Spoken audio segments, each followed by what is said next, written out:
Bombers and the Red Blacks. A situation that was hard to imagine a month ago when Drew Brown was still a quarterback here in Ottawa, but he had been benched for Jake Marisuits, and he wanted out. He got out to Winnipeg, and he becomes the starting quarterback with the injury to Zach Collaros, just trying to stick it to his whole team tonight. Well, one quarterback that's trying to prove his coach wrong, and one quarterback trying to prove he made the right decision. That's what we have tonight for Drew Brown.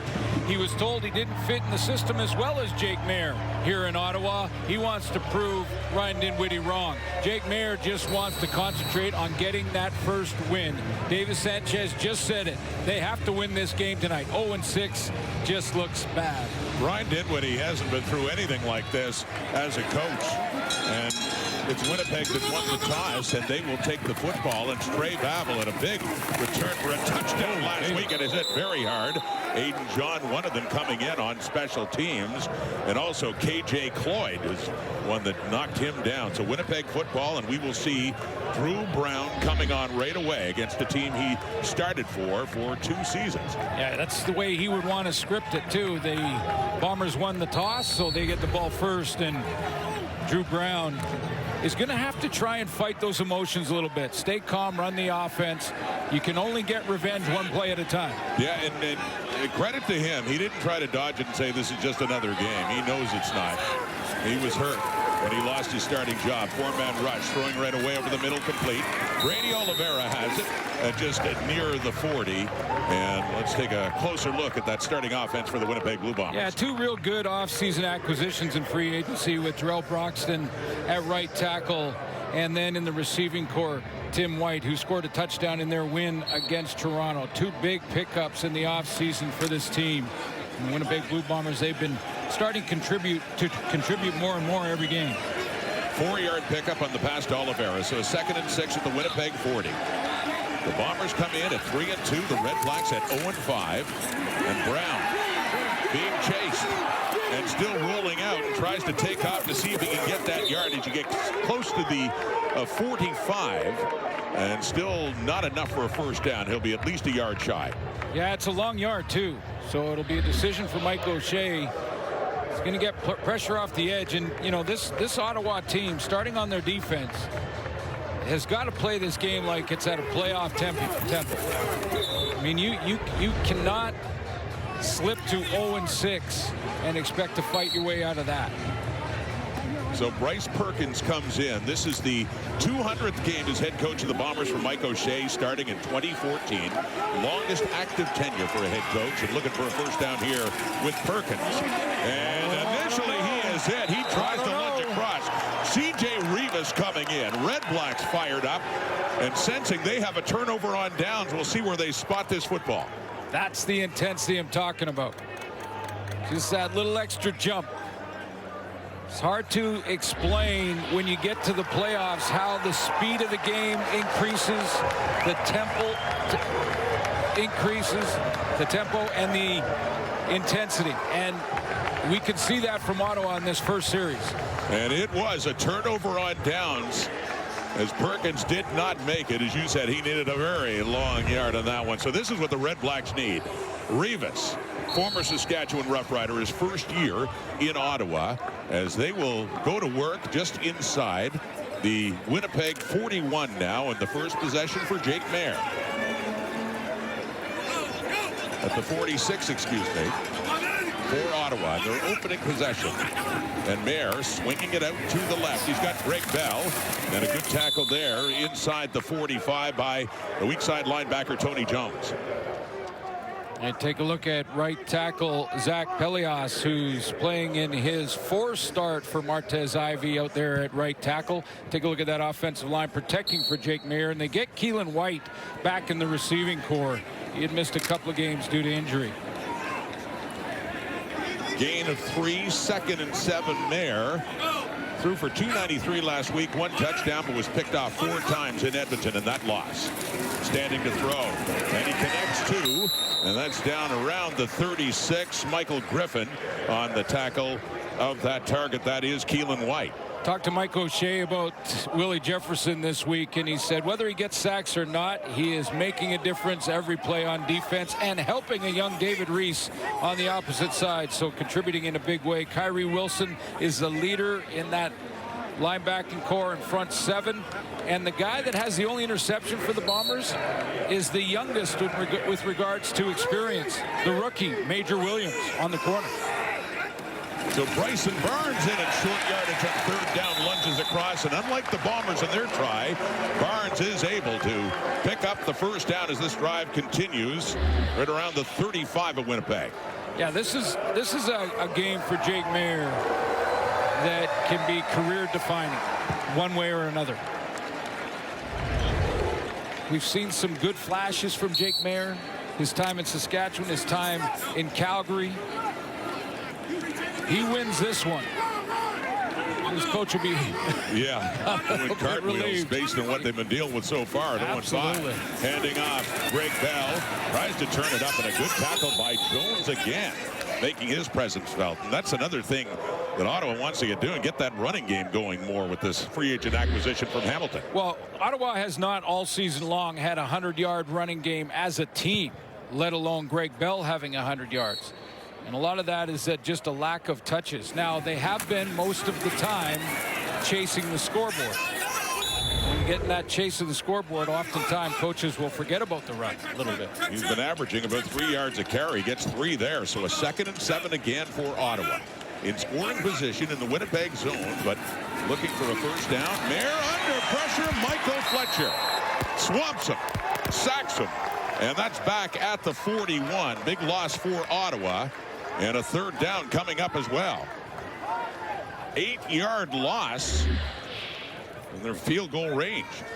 In that Sprinters 4-point stance, Michael Fletcher in the lineup tonight for Cam Lawson, his first start of the 26 campaign, and he gets home and on the stat sheet early in this one.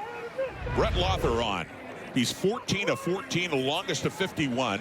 This one right in the middle of the field from 47 yards. Put down, and the kick from Lother is perfect. Splits the uprights, and so on the turnover on downs, the Red Blacks do cash in with some points, picking up the field goal for Lother. Ottawa looking to finally get that first win of the season. 3-0 lead.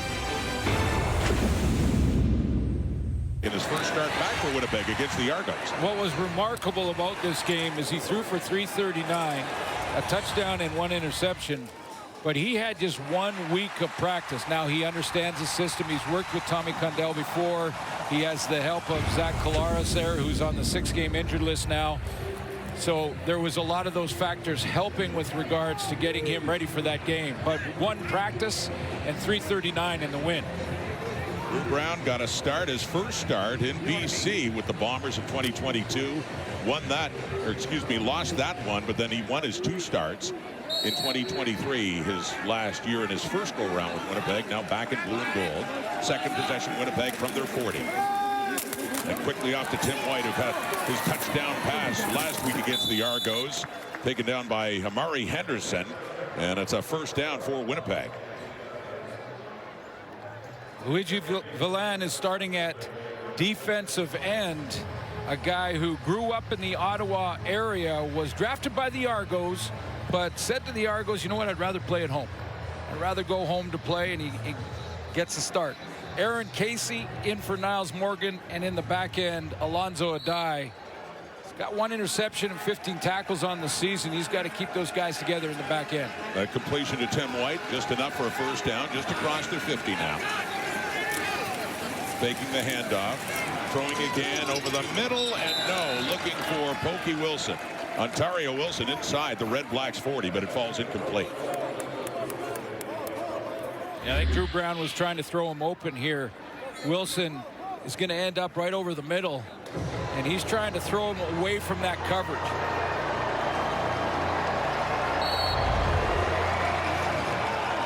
Leading the way among Bomber receivers is Wilson. Last week he had 10 catches for 133 yards. He wasn't around in Winnipeg when Brown was last year, so they're just getting used to each other now. 2nd and 10 from the 50. With time off to the left, and looking for Wilson there with Henderson chasing him down. You see Zach Collaros pointing to, yeah, he kept a foot in bounds as he was crashing there off on the side to gain a 17 yards. Long out route here to get this throw completed from Drew Brown. He's on the opposite hash. He's got that deep out, has to be on time or it's going the other way from Amari Henderson. Right out there on the sideline by nice catch from Bookie Wilson, and he's okay after running into something back there. That's all the way down to the 43 of Ottawa. Winnipeg on the move for that big completion, and on the ground now for Oliveira, who keeps those legs pumping as he works his way down inside the Ottawa 35 and an 8-yard gain, and a flag coming out late after the play. Yeah, it was well after Oliveira went down.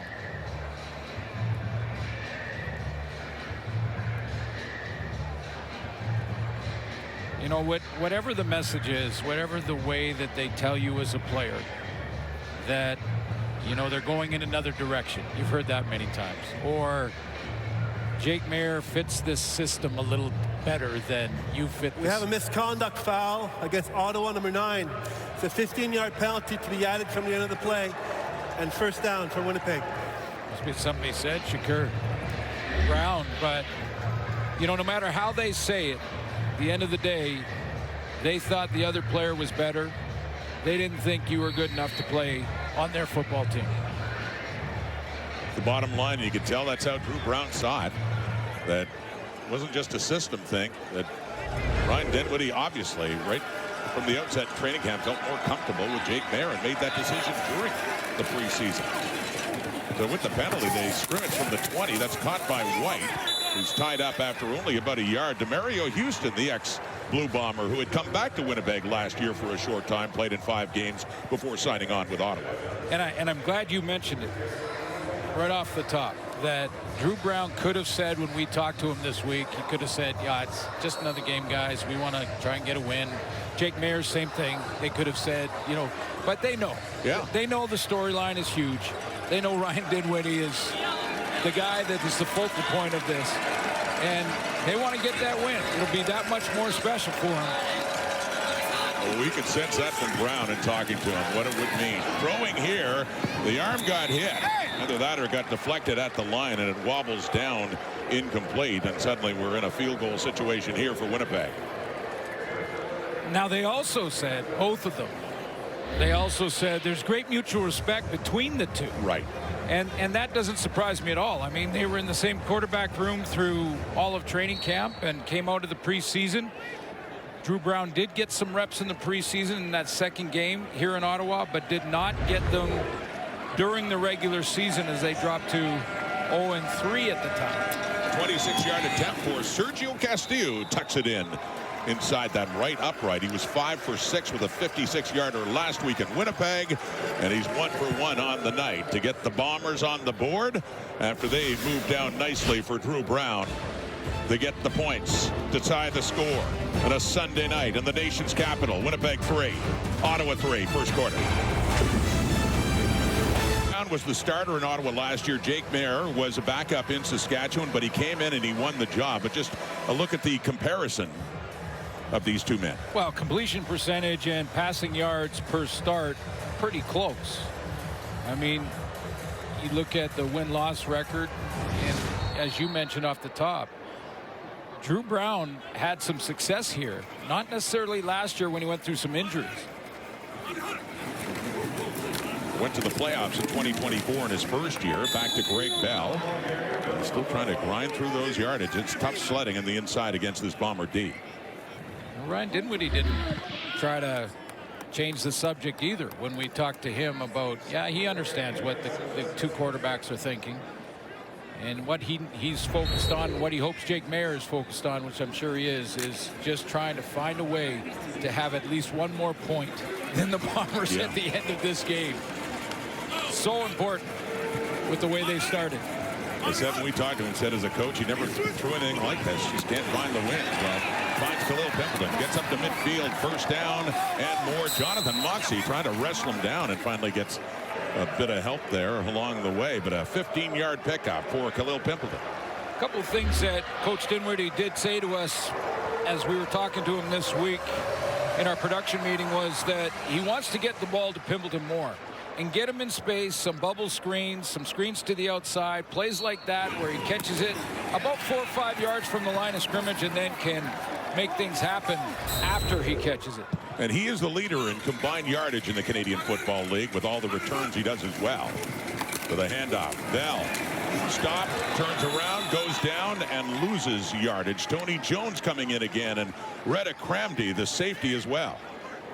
Tony Jones goes down to the line of scrimmage, and he's going to flash like he's in the pass rush at the D line. He's got contained. He steps up and makes sure that Greg Bell can't get outside of him. Shedding the block, and his safety from behind him, Kramdi, comes up and makes a tackle. And a loss of 3 yards right back to midfield for Ottawa in this 3-3 tie. Under 4 minutes to go until quarter time. On the 2nd and 13, Mayer sets up, looks left. It is caught. But it is not near first down. In fact, it's just barely back to the original line of scrimmage. Pass rush getting a little bit to Jake Mayer early in this one. Had to get the ball out of his hands here or take a sack. You see Reese coming up the field, getting those arms up. Not a bad idea, though, to get Keelan White involved early. That could pay off later in the game. So the first punt of the evening for Noah Getman, his first year with the Red Blacks. Pressure coming, just got it away. That's a penalty. And a flag comes out for the contact, roughing the kicker. It rolls into the end zone, too, where Trey Vavel will just have to take a knee and would be giving up a point. But, of course, we do have this penalty coming up here after the 68-yard punt. And Getman is limping off the field. Well, it looked like to me contact on the plant leg.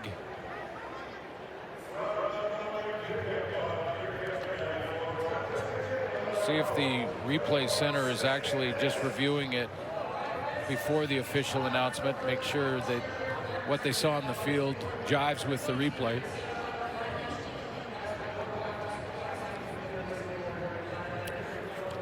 We have roughing the kicker. Yeah. Winnipeg, number 54. It's a 15-yard penalty, makes it an automatic first down for Winnipeg. Contacting the kicker, roughing the kicker, slightly different. This is roughing the kicker when it's on the plant leg. You see that bottom leg. Unintentional, of course. The referee, Ben Major, said 54, actually 52, Charles-Éliott Boulian. The rookie with the Blue Bombers gets flagged for that. Bottom line, 15 yards up. Ottawa drive continues with the penalty to the Winnipeg 36. Automatic first down on that penalty, yeah. Because they had lost yards on first down, put them in second and plus 10. But even if the penalty yardage didn't get him there, the automatic first down in this call will. You saw Noah Getman there, and walking off rather gingerly as he tries to loosen up on the sideline. Jake Mayer back on with the Ottawa offense now. Quick peek of the personnel that Winnipeg defense has on the field as he walked out of the huddle there. Took a quick peek, got back in the huddle. Okay, yeah, this play should be nice. Let's see. Eberhardt and Hardy and Pimpleton off to the right. Bell in the backfield, faking to him and rolling right. Mayer with time, and no, looking for Eugene Lewis with Major Williams right there to break up that play in a second down. Well, he got the block he needed to get him outside of the pocket. That was a bit of a bootleg action to get Jake Mayer outside. Now what it does, it helps the quarterback by moving his launch point outside the pocket so the rush can't go at him, you know, in that consistent spot in the pocket every single down. The downside of rolling like that is that it cuts the field in half. And looking for Lewis there, who had just one catch last week in Edmonton for 14 yards. Here we go in a 2nd and 10. And he finds his target there. That is Geno Lewis. And inside the 30 and very close to a first down for the Red Blacks. Yeah, there's no question here. And, you know, if coaches and offensive players and offensive minds keep telling me that, you know, you got to read, you got to go through your progressions, I hope coaches listening, I'm just filing all of that. Get the ball to Geno Lewis. However you have to do that, get it to him. Well, already with a couple of targets and a catch, it gets him close enough for Bryson Barnes in the short yardage. Takes a dive. He didn't need much, though, about maybe a foot. Bombers weren't about to give him much there as well on that line of scrimmage, but it does indeed look like it is enough for a first down for the Red Blacks. Now, I have sort of my tongue in my cheek a little on that, but you know what I'm saying is that we hear often you have a star player like Gino Lewis on the outside who in 25 targets in 5 games has 13 catches. I mean, this is a guy that is a 1,800-yard guy, and Jake Maier has just simply got to find a way to get Gino Lewis the football. Ball's just outside the 25 of Winnipeg. In this 3-3 tie, here's Bell. Tries to break it to the right, but again, good run coverage. That's Michael Griffin, the strong side linebacker, coming in and doing a nice job there as they still have trouble getting Bell going. Yeah, clearly this defense has talked about and worked on throughout the last couple of weeks their run stopping defense. First of all, it was Tony Jones that forced the bounce to the outside, and then Griffin came in and finished the job. But Jordan Younger's group has been not so good early in this season, over 100 yards a game. So 2nd and long from the right hash now for Maier to pass again. Again with time and coming down for Hardy, and once again it is Griffin making his presence felt, and Ottawa's well shy of a first down. I'm sure this is tempting for Ryan Dinwiddie, but I'll take the points. That's about 4 yards. Yeah, 3rd, 4 or 5. Field goal kicker and Brett Lawther, who has not missed a field goal. I was going to say, you held up there. You can give the stats. You're not jinxing a thing by just saying he's 15 for 15 on the season. No jinxes, just no, not at all. Here's Lawther again. Try to put Ottawa in the lead again by 3, which he does. A shorter one that time of 27 yards for the Red Blacks kicker, the former Saskatchewan Rough Rider. As the quarter comes to an end.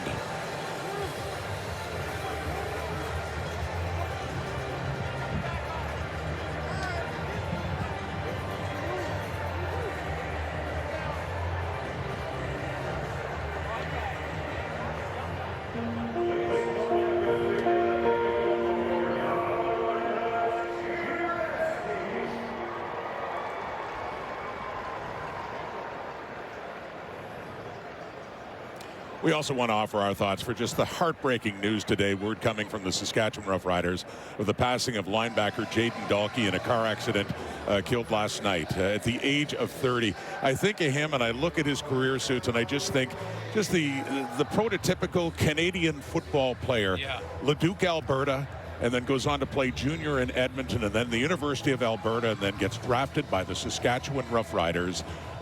Just a heartbreaking story. Fantastic family, outstanding football player. I mean, a guy that Coach Mace had said with his versatility, there's not a position that he can't play on the field, and his intensity, and what a great teammate that Jayden Dalkey was, and that's what I think was emphasized more. He just came off the injury list recently and talked about how much he missed playing with his teammates, and that his teammates, he just loved them, and we're going to miss him.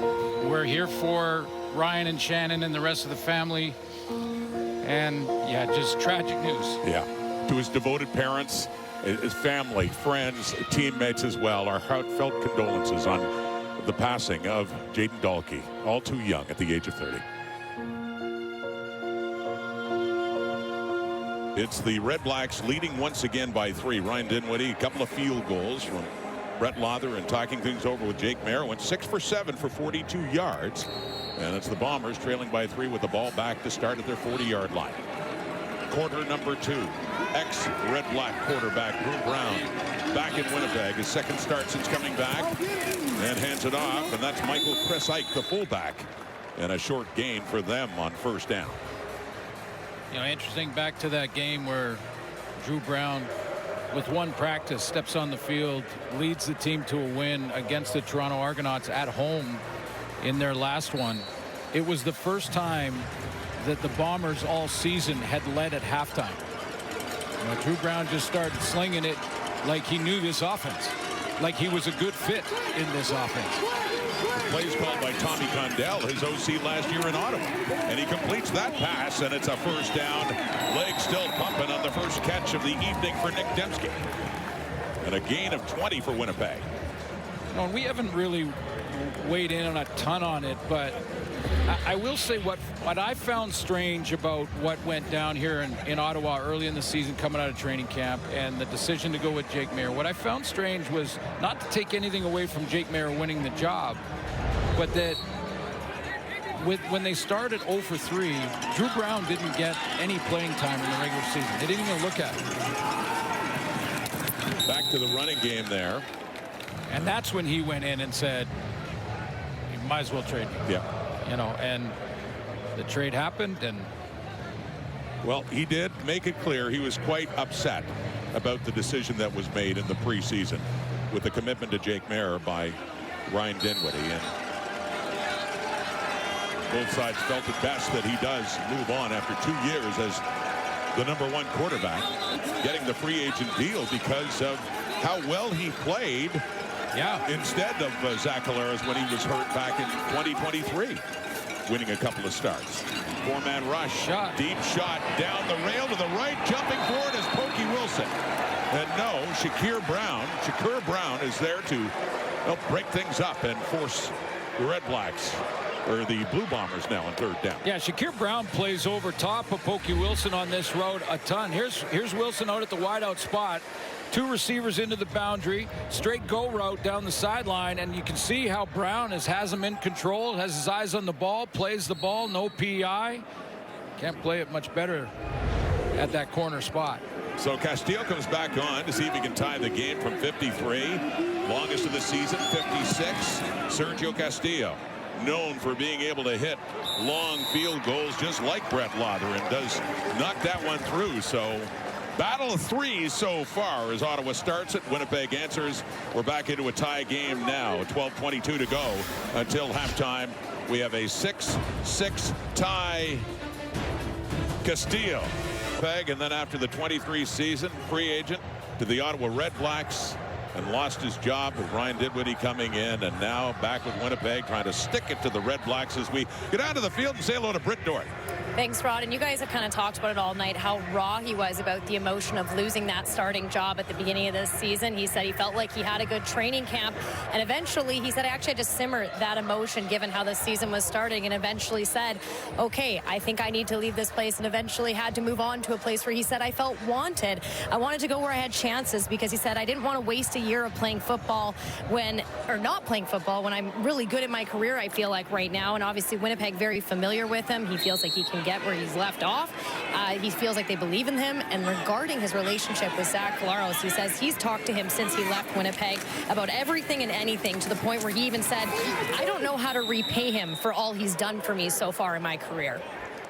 Yeah, Brett, I mean, very open about that, as he was when he was going up against Collaros when he was still in Ottawa, but close friends, and does feel indebted to what the help he's got from Zach Collaros. Well, yeah, and Michael O'Shea told us that, you know, if he understood that Drew had to go and take this starting job in Ottawa when that opportunity came up. But Coach O'Shea said if it were up to me, he would never have left. They feel pretty strongly that Drew Brown can be the guy on a team. They're happy to have him. And what a trade for the timing. It really was. Now it's a 2nd and 5 with Maier throwing, and completes it for the first down to Justin Hardy at midfield, and a gain of 8 or 9. So where does that leave Jake Maier? Jake Maier, who again had great things to say about Drew, and they both did about each other, but a lot of pressure on him right now. And I say a game-changing or a career-changing game. I really believe this is for Maier. And a big start for him tonight, no question. Look for that first win. Here we go. After the completion from the Ottawa 53. Completes it underneath the Dan Adeboboye. But again, this Bomber defense, especially Griffin and Jones, some good tackling in this one so far. Yeah, that's really been the key for them. I mean, both those linebackers, well, Griffin is the tweener, but both of those linebackers playing great to the football. Feet live, closing quickly, and then when they get there, they're making sure they wrap up and pull the ball carrier down. Out of a boy in this case. Good tackling in the opening field for Winnipeg, and a player is down for Ottawa. It looks like the right tackle, Zach Pelias. Samuel Carson is dressed at a Louisiana Monroe as the 6th offensive lineman. Well, when we're talking about depth and offensive line, yeah, they have the one. They have Carson. Look what we saw last night with Hamilton, who lost both of their tackles. And it was a tight end, Max Mang, who had to come in that one. And ultimately, the Tiger got victory, but that wasn't easy. Yeah, Max Mang, you know, took some lumps early, but he threw that anchor out and held on. And so Carson comes in. They juggle things on the O-line here with Pelias coming off, the right tackle. And there we go from there. Pressure coming from Willie Jefferson. Gets it away. And it is caught again. Coming back to the football right around the first down mark is Hardy. Good throw. Good throw and run. This is a precise route. You see Hardy is going to run that curl. Precise route. Quad formation to the wide side of the field and comes back to the football. Textbook. So Jake Mayer is 9 for 10 for 62 yards right now. And they're into the Bombers zone. Just about scoring position again down to the 45. And looking for more in this 6-6 tie. Over the middle again to Aiden Eberhardt. The leading receiver for the Red Blacks coming into this game had been a fond target of Nathan Rourke in the last couple of years of the BC Lions, gain of 9. He really has, and that's saying something when you have Justin Hardy and Eugene Lewis in your lineup. And I'm not taking anything away from Aiden Eberhardt, who, when I checked his stats with the BC Lions, I was surprised that he didn't have that 1,000-yard season. I mean, it felt like he did. And just so many targets there as well. Lots of targets, and he was just short last year, but. Bryson Barnes, short yardage again, dives over to the left side, has himself a first down, picks up 3. But Eberhardt's had 2 100-yard games already this season, is on pace for 1,357. That would be a career high. Second down conversion rate also up there, and then their 7 touchdowns. All projections, of course. And you think of like who he's behind really in terms of catches in BC when you got Hatcher and McInnes. Yeah, that's true. There's so many targets over the Lions. But Hardy, yeah, you got here. Hardy and Lewis. Absolutely. Hardy, especially in his time with Ottawa, had been their #1. But you're right, and Eberhardt getting his catches. Here's off to the left for Hardy again. Major Williams right there. Push him out. Another pickup down to the 30. Second down coming up. Jake Mayer is running the offense with a high level of efficiency right now. He's seeing it, seeing where he wants to go. First down, getting a nice chunk of yards, 6, 5, getting him in second and manageable situations. And another thought on the pressure of Jake Mayer. Remember what he went through at Calgary in the early days when they benched Bo Levi Mitchell, and he was the guy that was coming on that way. Yeah. That's not easy. Yeah, tough shoes to fill. Finger pointing time as Willie Jefferson looks to be the one who jumped early. Might give him a chance, the Red Blacks, Offside, to go into short Winnipeg yardage. #5. It's a 5-yard penalty. It's still second down. As announced by the referee Ben Major, one of the legends in the history of the Canadian Football League. It's not hard to recognize which guy is Willie Jefferson in the lineup. It's the oak tree standing amongst the other D linemen. 35 years young and still a menace to opposing quarterbacks is #5. Bryson Barnes is in on a 2nd and 1 at the Winnipeg 25. So he's had a busy first half of these short yardage plays, and once again they'll move the sticks. Another Red Black first down. Yeah, now this is where they've stalled in 2 drives now with these field goals. And this is where Jake Mayer really needs to step up and continue to run the same high level of offense that he's running right now. I mean, he's been efficient. Production on first down is there. Second and manageables. Getting the ball out of his hands with good decisions.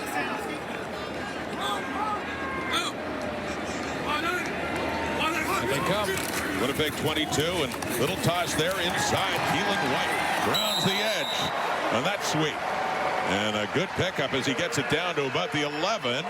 And another first down, or close to it. Might be just second and short.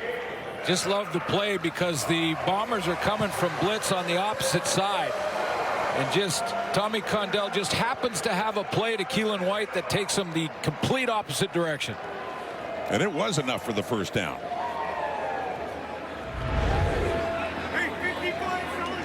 Keelan White in his second year. One of the top draft picks in 2025. The running back is Daniel Adeboboye. Right in behind Jake Mayer. And the flag comes out. Time count violation. Ottawa number 13. The 5-yard penalty. Will replay first down. So that hurts, and what's been an impressive drive. Frustration for Ryan Dinwiddie is that has to push them back now. This is as deep as they've gone into the Bombers zone. And that causes some substitutions, changing things up now. Jake Mayer, I think, was motioning to the officials that he wanted a heads up, that it was getting close. But there's 20-second clocks. You got 35 seconds at the end of the play. That's the new rule. And then the 20-second clock starts, and not snapped before that thing goes out. Play a game. So a 1st and 15 with the 5-yard penalty from the Winnipeg 17. We'll draw there to Bell. Greg Bell grinds his way down. Close to the 10. And a 6-yard pickup. You think about his yardage before coming to Ottawa. At one season with about 1,400 yards from the line of scrimmage. He's on pace for half of that this year. They get a 2nd and 9 now at the Winnipeg 11. Tie ball game, blitz coming. Mayer gets rid of it into the end zone, wide open, but out of bounds for Geno Lewis. Had him in behind coverage, but just a little bit too far to the left for Lewis to keep his feet in. Well, full blitz from the Winnipeg Blue Bombers, and Major Williams is going to be in the one-on-one out here on Geno Lewis. And it's a little bit of a stop-and-go route, and he's wide open. Jake Mayer was fading away because of that blitz, and just wasn't accurate enough on the throw. So Lawther again, a little frustration for Dinwiddie as they do get points, but it's the field goal again. That's all we've got from Ottawa so far, despite the ability to move the football, as Lawther is 3 for 3. And again, the Red Blacks have a 3-point lead. So back it'll go to the Blue Bombers. Ottawa finally looking to break out and get a win, and the Bombers 3-2 after back-to-back wins in Hamilton and again at home last week with Drew Brown at quarterback to beat the Toronto Argonauts. They will scrimmage at their 40, and again for the 3rd time in this game they're down a field goal, looking to respond, and quickly off to the right, caught by Pokey Wilson, and making that play is Deontay Ruffin. His debut with the Red Blacks. He was in training camp with the BC Lions, got cut in May. Of course, he'd been with the Montreal Alouettes, won a Grey Cup with the Owls back in 2023. 2023 for sure. And Adrian Fry started at that spot this season, and it's now Deontay Ruffin's job. He's going to have his hands full too with the receiving corps with Dembski and Ontario Wilson out there. Gain of 3, 2nd and 7 from the Winnipeg 43 in a 9-6 ball game. Brown to the right, caught, gets Wilson. Working well with him. They certainly did last week when he had over 100 and a first down for Winnipeg. Pokey Wilson, Rod, comes out of his break here and he stumbles a little bit. Watch how quickly he recovers. Little bit of a curl and then bang to the outside. And as he comes back and twists back outside, just focuses on that ball. Great catch and route. From the 48, here's Brady Oliveira. Luigi Villain had a shot at him and just couldn't hang on as Oliveira picks up another few yards. He ends up with 4. Interesting story in Luigi Villain. As I mentioned off the top, 3rd round pick for the Argos back in 21. Academic Big Ten Conference in 18, like high football IQ. And then ended up in the NFL and some practice rosters, was in the NFL for a little while, but yeah, came out of Wake Forest and wanted, as you say, to come home. He wanted to get back to Ottawa. The Argos traded him back. To the right now, and that is caught by Tommy Neal, his first catch of this game, as he is pushed out by Shakur Brown after a gain of 7 and a first down for Winnipeg. It's funny, you know, we've set up the whole quarterback duel here, and both quarterbacks have looked very similar in this game. I mean, very efficient between the 30s, and then they get close to that red zone, and all of a sudden things go a little sideways and we can settle in for field goals. So let's see if Drew Brown can break that trend. Looking to push the Bombers offense into the end zone. They are down with a first down to the Ottawa 37. It'll be the last play before the 3-minute warning. Brown over the middle and deeper, and caught too by the veteran Nick Dembski. He has it down at the 20. And a 17-yard pickup as Winnipeg is in business. To run a 17-yard curl, which is basically what Nick Dembski ran, you need protection up front. Drew Brown got it. At his time, took advantage. 3 minutes on the clock. The warning is given. And the Bombers threatening to at very least tie the game again, but they're thinking lead. Game for you. But you know what? Suits just said it perfectly. Both these quarterbacks actually quite efficient, but they haven't done much in the red zone. We'll see if the Bombers can do something right now. Halftime with these two beauties coming up.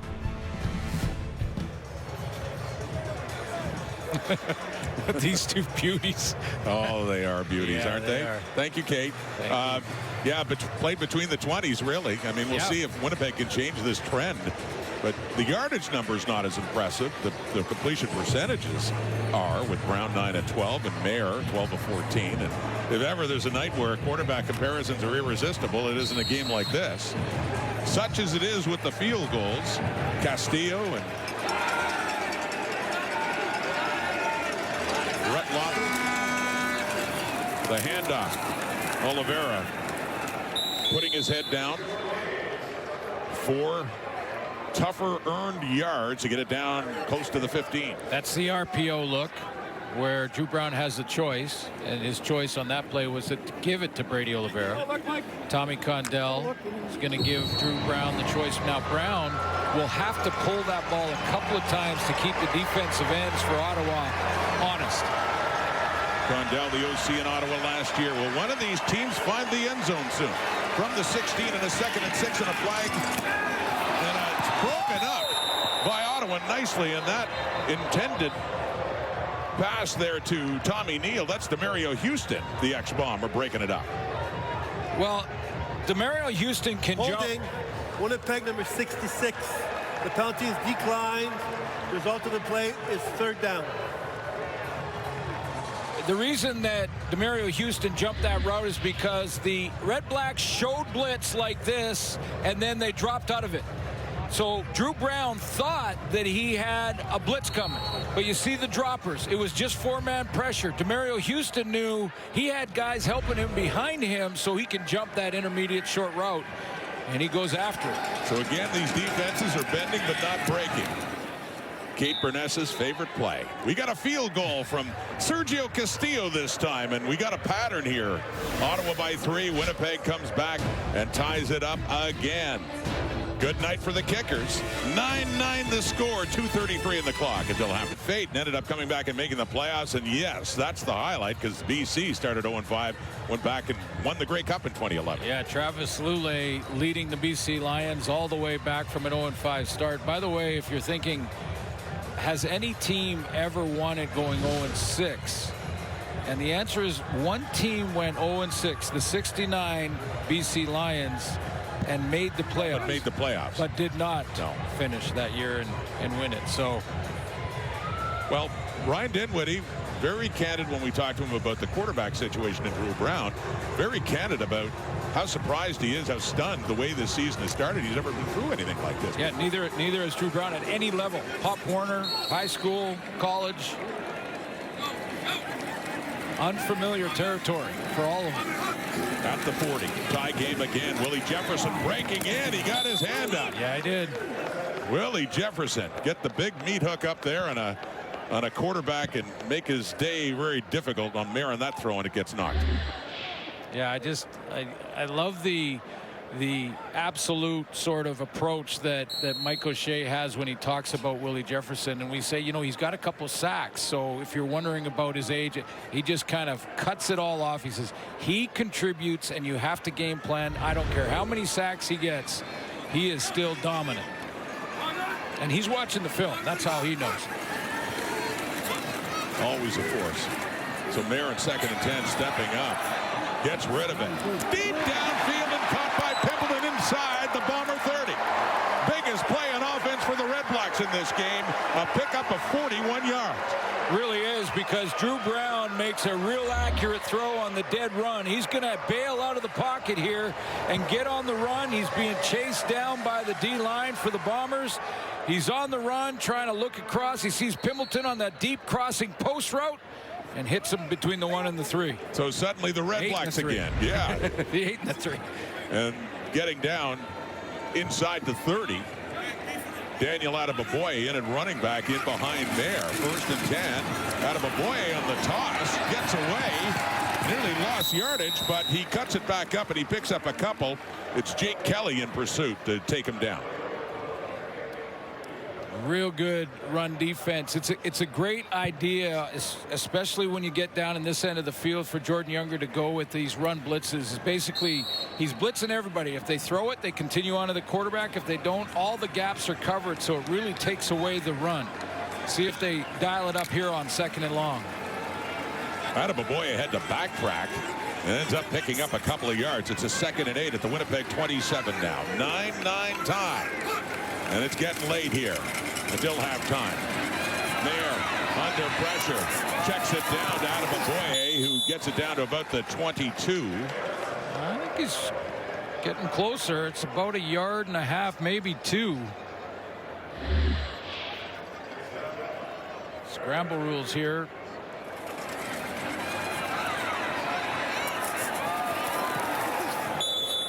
Couldn't find a target, so he checks it down, but. Well, the offense was waiting for a while, but no, they want that lead again. So I'm sure Ryan Dinwiddie's tired of kicking field goals, but Lawther comes out again. I mean, it's about 2. You definitely want to finish with points here. So Lawther's 3 for 3 on the night. This is a 29-yard attempt from the right hash to give Ottawa their 4th lead of this ball game, always by 3. And looking to take it at least to the dressing room with 1:15 to go. But given the pattern of this game so far, don't be too shocked if Winnipeg can come back and tie it again before halftime.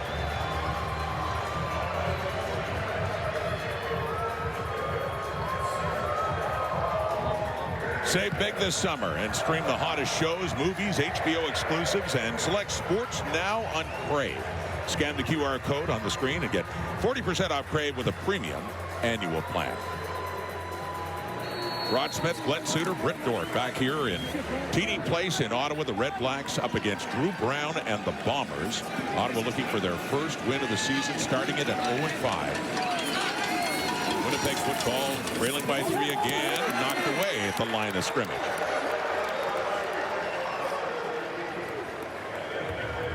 Looks like Jelani Stafford got his hands up.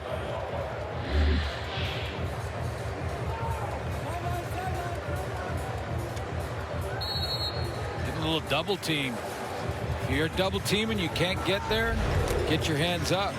Stafford,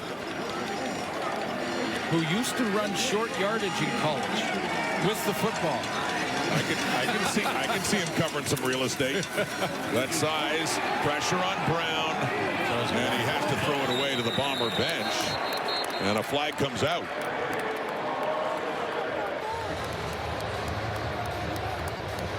Holding Winnipeg number 66.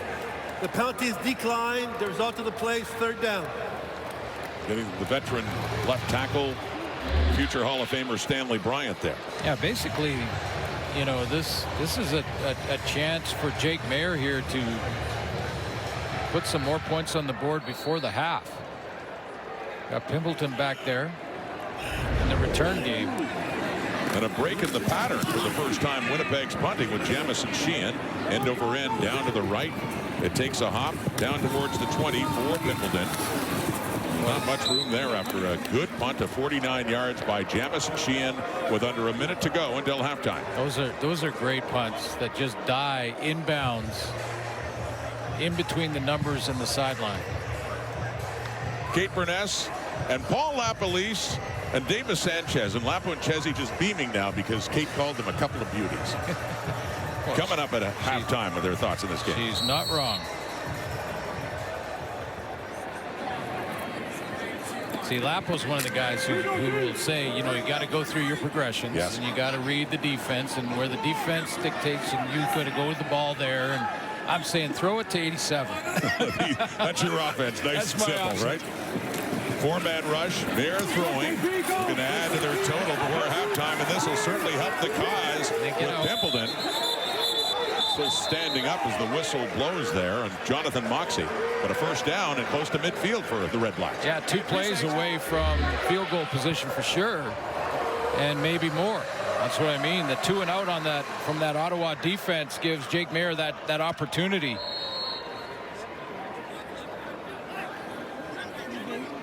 Used to be like, remember that Don Matthews, late Don Matthews, working with Doug Flutie? Used to say, here's the ball. You go ahead and do it. Just do your thing. Don't get in the way. Coming back to it and catching it, Aiden Eberhardt has another one just inside the Bomber 50. So with 29 seconds on the clock and a 6-yard gain, this is actually in a second down, but this is actually a situation where they probably wouldn't mind kicking a field goal and yeah, exactly, getting what they can before halftime. Another 3 before the half. There again. Four-man rush. Open receiver, Eberhardt.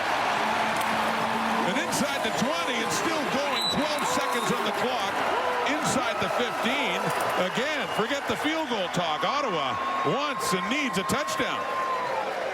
Well, probably one play, one attempt at it, and then get the field goal team out there if it's not successful. They get close. On that 36-yard gain. Down to the 13. End zone look. They're all tied up. Major Williams on Geno Lewis. And a blatant pass interference call is coming up here. Defensive pass interference. Winnipeg number 24. The foul occurred in goal. It's going to be first down for Ottawa at the 1-yard line. This is my play. This is my offensive playbook. In full display right here. Throw it to 87, see what happens. This is the exact same blitz from Winnipeg and the exact same throw that Jake Maier missed. Remember, he threw it out of bounds up here? That time he threw it to the open receiver who was interfered with. Here's Bryson Barnes looking for the first touchdown of the game, and they've got it. Touchdown Red Blacks. Right at the end of the first half. 2 seconds to go.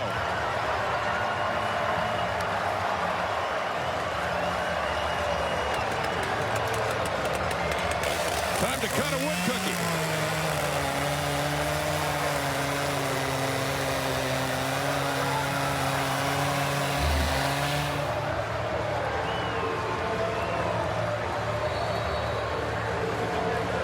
Bryson Barnes. Yep. Good push up the middle. Sean McEwen led the way, went right behind his center. And the point after this time for Brett Loffa. After all those field goals, 4 of them before, they finally do get a touchdown after 5 plays, 82 yards, and a pass interference call helped them out as well. All in under a minute and 51 seconds. You know, part of the game plan and the playbook to my number 87 playbook is that whether he catches the ball or doesn't catch the ball, the way he route runs, the way he can win the 50-50 ball when you throw it to him, that gets DBs, especially young ones, a little bit antsy. And that was a blatant, uh-oh, I'm beat, I got to grab him. Sets up the 1-yard touchdown. And the Red Blacks, obviously, at 0-5, haven't had a A lot of good feelings in this season so far. Home losses to Edmonton in the rain, and then losing to the Argos, and that one against Saskatchewan too, with that punt return touchdown for the Riders. But only halfway through, but you have to think this franchise, looking for its first win, is feeling a little bit better right now with a 10-point lead to take to the dressing room, barring a kick return for a touchdown, of course, with Trey Vavel back. Never assume anything with 23 back there, and Michael Chris Ike as well, 25 for the Bombers. There's Vavel. Big missed field goal return for a touchdown. Wow. Such drama against the Argos, and quite a point swing too. But it's a squib by Lawther. Let them take it a little further up the field. And that's Dante Daniels, big tight end, taking it, and that's it. That's halftime. And Jake Maier and the Red Blacks will head to the dressing room against Drew Brown and the Bombers with a 10-point lead. Got to work on both teams. I would suggest have to work on their red zone offenses. It's been right down to about the 30 where they've looked very efficient, both sides of the ball. I think the Ottawa REDBLACKS have to be real happy with their defensive effort in that first half. The way Drew Brown played against Toronto, and Toronto's defense last week when he threw for 339 and was slinging it around the yard. He's been efficient. Short, intermediate stuff in the middle of the field, but get down the red zone, try to take some shots, and Ottawa's been there. Well, how about Aiden Eberhardt's first half? He had a couple of big plays, including a 36-yarder from Jake Maier that got them close on this touchdown drive, and Eberhardt now standing by with Britt Dort. Aiden, a big play from yourself there that helped lead to the first touchdown of this game. How big was it to break it open? Yeah, you know, we're playing with confidence. We're flying around. Everyone knows what they're doing. Everyone's smiling a little bit. That's only half, though. We got to come out the same way next half and be able to shut this game down, keep putting points on the board, and get a win. You're mentioning the smiling. I know you were very vocal this week about the dynamic shifting of this group at practice, despite this team's record. Yeah. Can you speak to the motivation level of this group right now? Yeah, we're really motivated. I mean, you start out 0-5. That's a tough spot to be in. This is the CFL, so we do have a lot of games left. And I think everyone started to pick up on that. And, yeah, being 0-5, you want that first win really, really bad. So everyone's doing what they can to get it. We appreciate your time. Thank you. Thank you. Appreciate it. All right, Kate. Teams. Montreal, they lost by 2. Saskatchewan, they lost by 5. I mean, this team has been knocking on the door. Can they kick it open here tonight against the Bombers? Well, for all the talk, too, of Drew Brown, you said it, Jake Maier must feel like he has something to prove as well, and he had a pretty good first half. Yeah, high level of efficiency, especially between the 30s, and then finally punched through with a touchdown late in that half, going to Geno Lewis, who drew the PI call. That was maybe their biggest play down the field to Pimpleton. But yeah, I agree with the panel. I thought they talked about Jake Maier saying that, made good decisions. He was efficient, on top of his game. Now can Ottawa finish?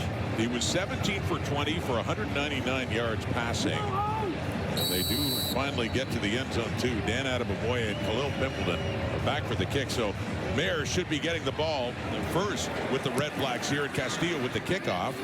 That's heading Pimpleton's way down inside the 10. Khalil Pimpleton cuts it back to the left, tries to get the edge, and around Ethan Stewart and Evan Holm, and the straight arm there as he heads out of bounds at the 35.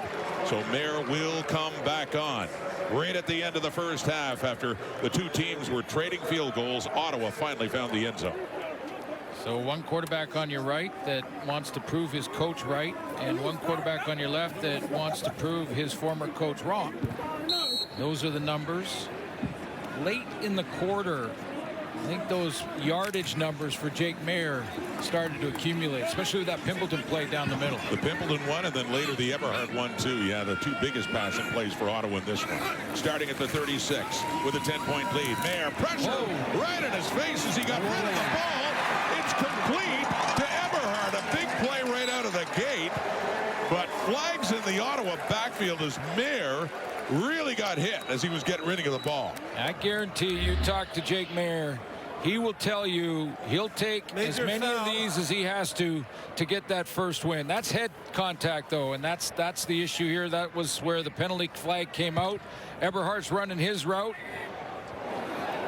Mayor's running out of time. I think it was Michael Fletcher that went helmet to helmet. Well, that was a 34-yard gain in the pass to Eberhardt. And then you tack on the 15 more yards with Michael Fletcher coming in on that hit to the quarterback, Jake Mayer. So just with one play, Ottawa all the way down in the Bombers zone. Now, Michael Fletcher is a 24-year-old rookie, so he's trying to ask. It looked like to me he was trying to ask the official. Roughing the passer. Winnipeg, number 93, will go up 25 yards from the end of the play. Well, that's a big It's going to be first down for Ottawa. So as Ben Grade Major 2. announces, yeah, grade 2, so not 15 more, 25. So a 59-yard difference with the big passing play and the penalty yardage, in Ottawa in business to start the second half. Yeah, and Fletcher got the explanation from the officials where you can't lead with your helmet and use it as a weapon. And whether, I don't think it was by any stretch of the imagination intentional, but you see why it was called. Right down to the Winnipeg 15, faking the handoff, looking for a receiver down inside the 5 and has it too. That's a catch for Justin Hardy. And we have a first and goal coming up here for the Ottawa REDBLACKS after that 13-yard gain. Boy, not an easy catch for Justin Hardy. He's going to run that just a little game there with Gino Lewis and then sits down nicely. And that's a tough catch to make, going down off your shoe tops and keeping it off the turf. For the veteran Justin Hardy. So the REDBLACKS ended the first half by finally finding the end zone and now looking to start the second half the same way. They're down to a first and goal from the 2. What do we got? Ottawa took a timeout. So a timeout for the REDBLACKS. Want to make sure they get this right. Wrong personnel for the play that was called, it looks like. But let's take a look. That was some kind of catch by Justin Hardy. And now goes to 3rd all-time in Ottawa franchise history. A couple big names. Remember the former quarterback? Oh, yeah, Brad Sinopoli, and part of the Grey Cup winning team 10 years ago. And yeah. Boy, Tony Gabriel, one of my heroes growing up here in the nation's capital when they won the Grey Cup back in '76. He had the winning catch. And, yeah, Hardy joining some elite company. So here we go. Barnes looking for another touchdown. He scored the REDBLACKS touchdown at short yardage, but not enough there on that first and goal. So they'll run it second down. Very close. Do it again. Well, the Ottawa's looking at right now, when you think about the throw and the price that Jake Mayer had to pay to get it out there to Eberhardt, then the 25-yard penalty tacked on, the catch by Hardy. Ottawa's poised to double-double here. They finished the first half with Major. Bryson Barnes tries it again. A little second effort. Does he break the plane? They take a look at that, and still no official announcement here. We could be looking at a 3rd and goal.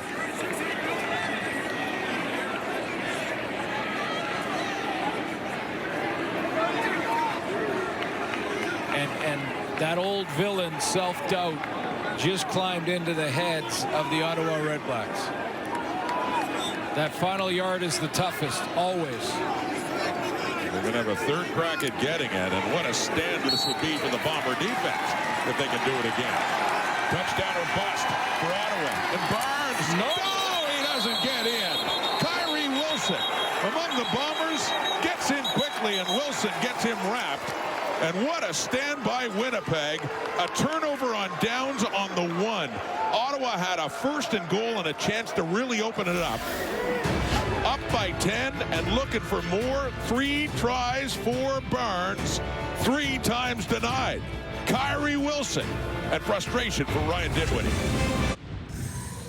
Bombers come back in this game. Mark this goal line stand. Play 1. First down from the 1. No shot. Tried to go over the middle. Barnes. Not that time either. That was Tony Jones stopping him. And then the middle linebacker, Kyrie Wilson, comes off the edge, beats the block, and stops Barnes cold. 3 straight plays from the 1-yard line. The Bombers deny the Ottawa Major. And a conversation with Brian Dinwiddie now. Yeah, what an important stop, too, for Winnipeg, down by 10. And the way that second half started. Kyrie Wilson. Big plays in big games. Remember Kyrie Wilson in the 2 cups they won? Big plays in those games. Back in 19 and 21, out of the end zone now. Brown with time, and his target up high. Tim White went, but he is covered well. It falls incomplete. Shakur Brown is there. Drew Brown may have a scouting report on Shakur Brown because he's taken some shots at him. And yes, I know there's progressions, yada yada, but I'm looking at matchups, and Brown has been true to the test.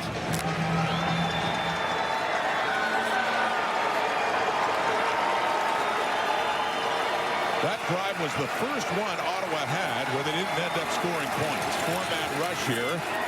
And the Winnipeg run nearly intercepted by Brown.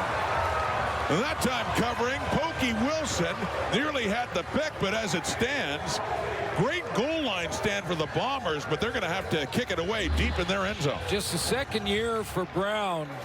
Grew up in the Detroit area, and so not a whole lot of experience, but when you're a young rookie, if you want to make the team and become a star player in the league, you've got to think this way on every play.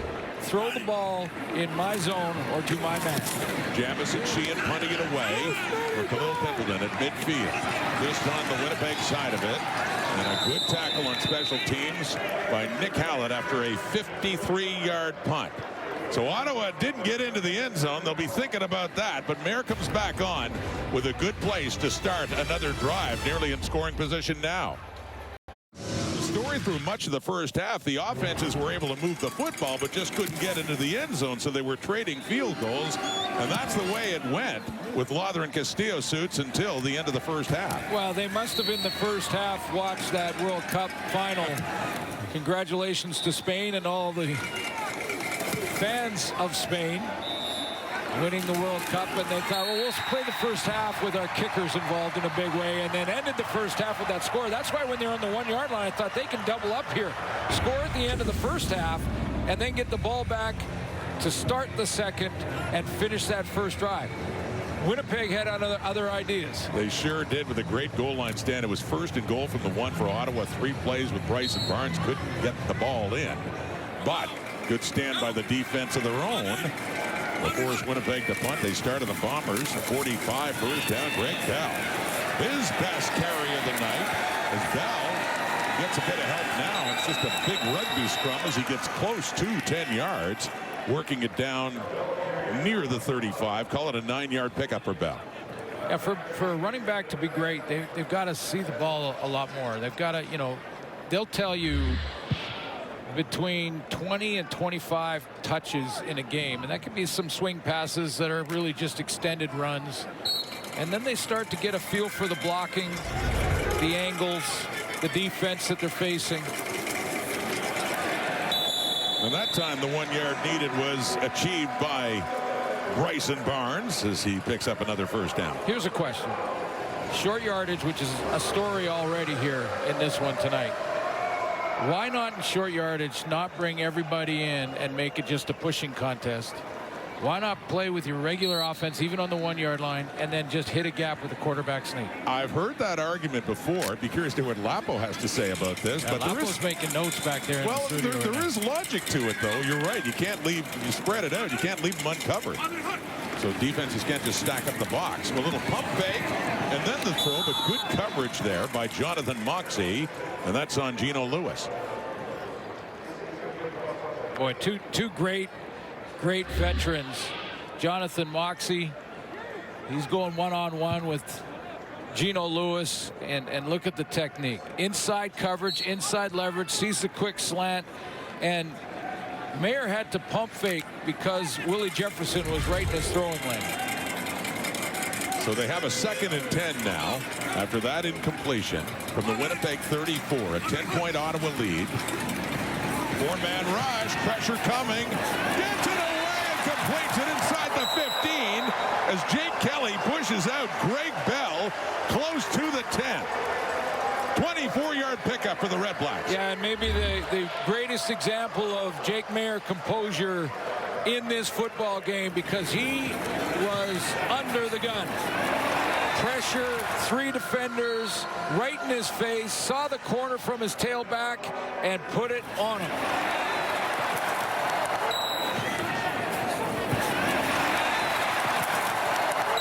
Pushed out there right at the 10. We got a 1st and goal, handing off. Bell again. Another good tackle by that Bomber defense, coming in the safety Reda Cramdy, who prevents him from getting any ground. Now, Jordan Younger's done this formation down in this area a couple times to stop the run and bring Reda Cramdy down. He put Tony Jones on the edge, and if you're taking Cramdy, your free safety out of the middle, Jake Maier's got to take note of that and say, hey, if number 6 coming down that low to the line of scrimmage, then we're going to go hot right over the middle. Second straight possession that the Red Blacks have had goal to go. This time, though, from the 10 and a 2nd down. Maier has time, looks into the end zone, intercepted Kelly. Jake Kelly takes it away. So again, the Red Blacks come up with nothing when they got close to the Bomber end zone. Jake Maier wants Ryan Dinwiddie to challenge. He thought he saw pass interference. And that red flag is in the right hand of Dinwiddie now. As it stands, ruled an interception. Maier deep into the end zone, but no Ottawa receiver was there. Ends up in the hands of Kelly. Challenge pass interference. There's Justin Hardy, the intended target. And they're saying there was contact made well beyond 5 right up here.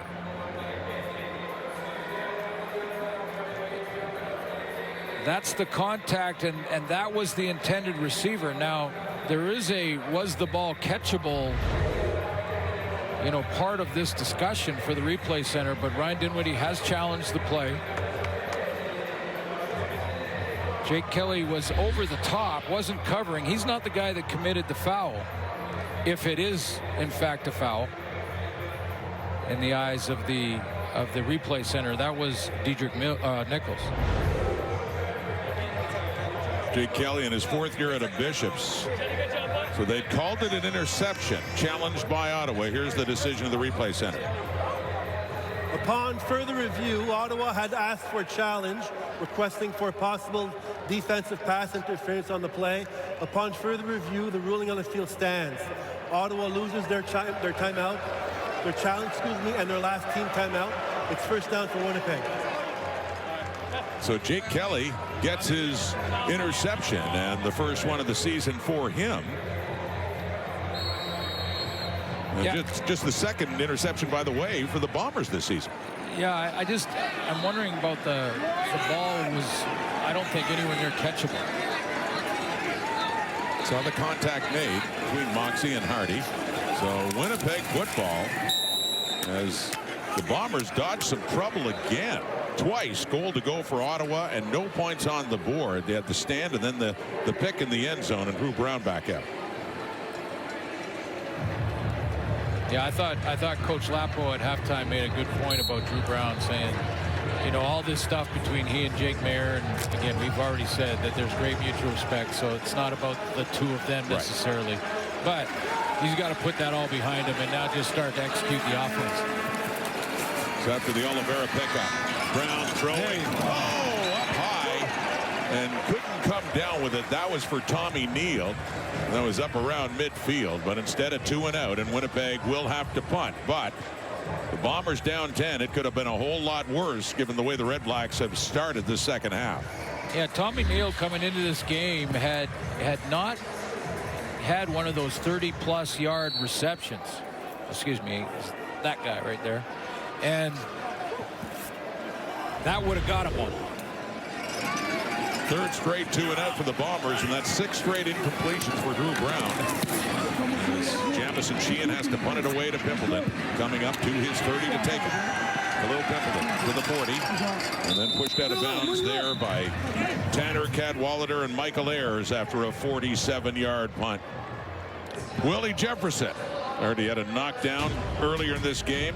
Going to talk more about him coming up here in the CFL on TSN in Ottawa. talked about the CFL rookie David Reese, who's finding himself making an impact on that D-line.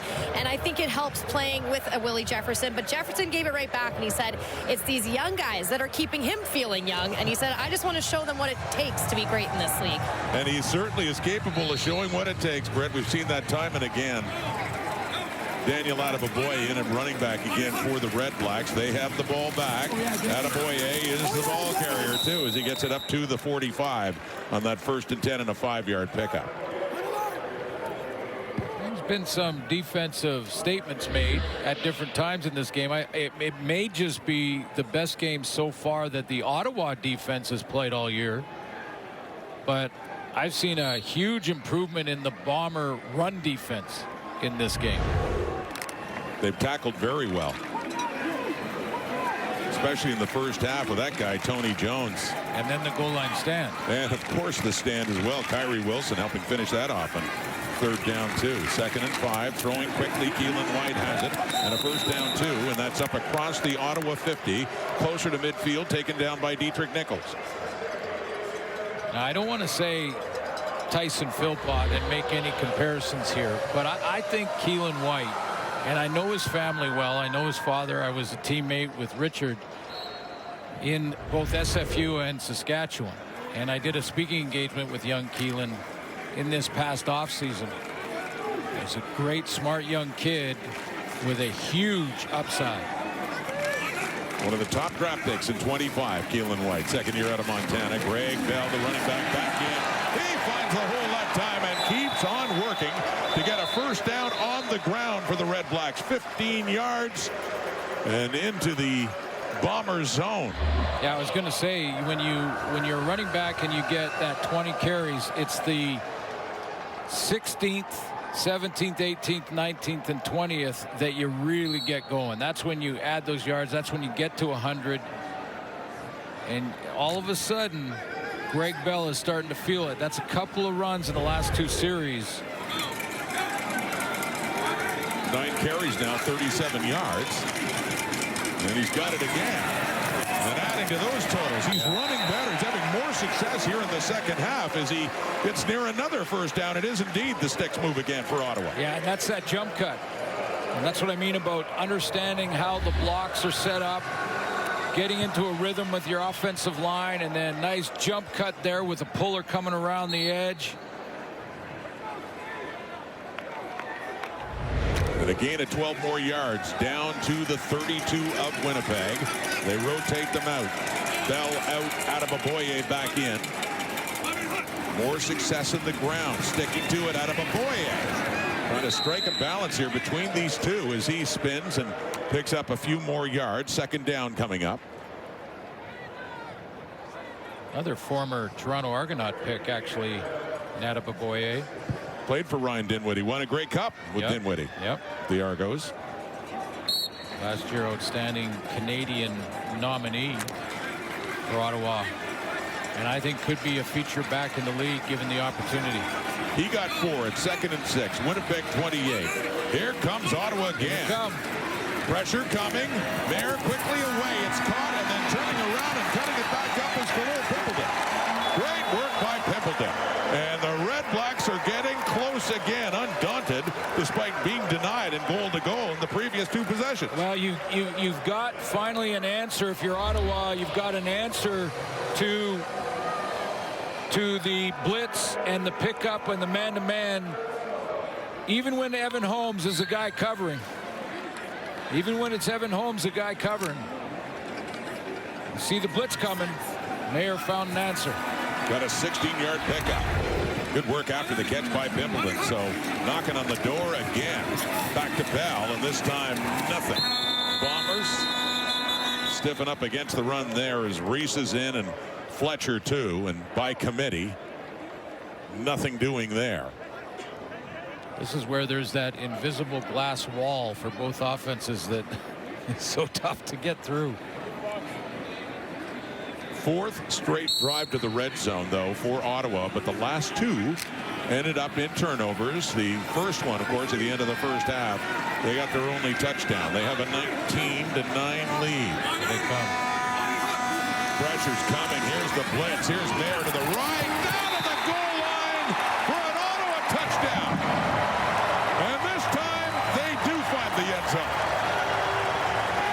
such a chess match between coordinators, and Jordan Younger on defense has run this blitz down in this area now 4 or 5 times. A couple of times it was incomplete. There was the one penalty, and now they found an answer, Ottawa has, and it's this quick out because Evan Holm has to play inside leverage.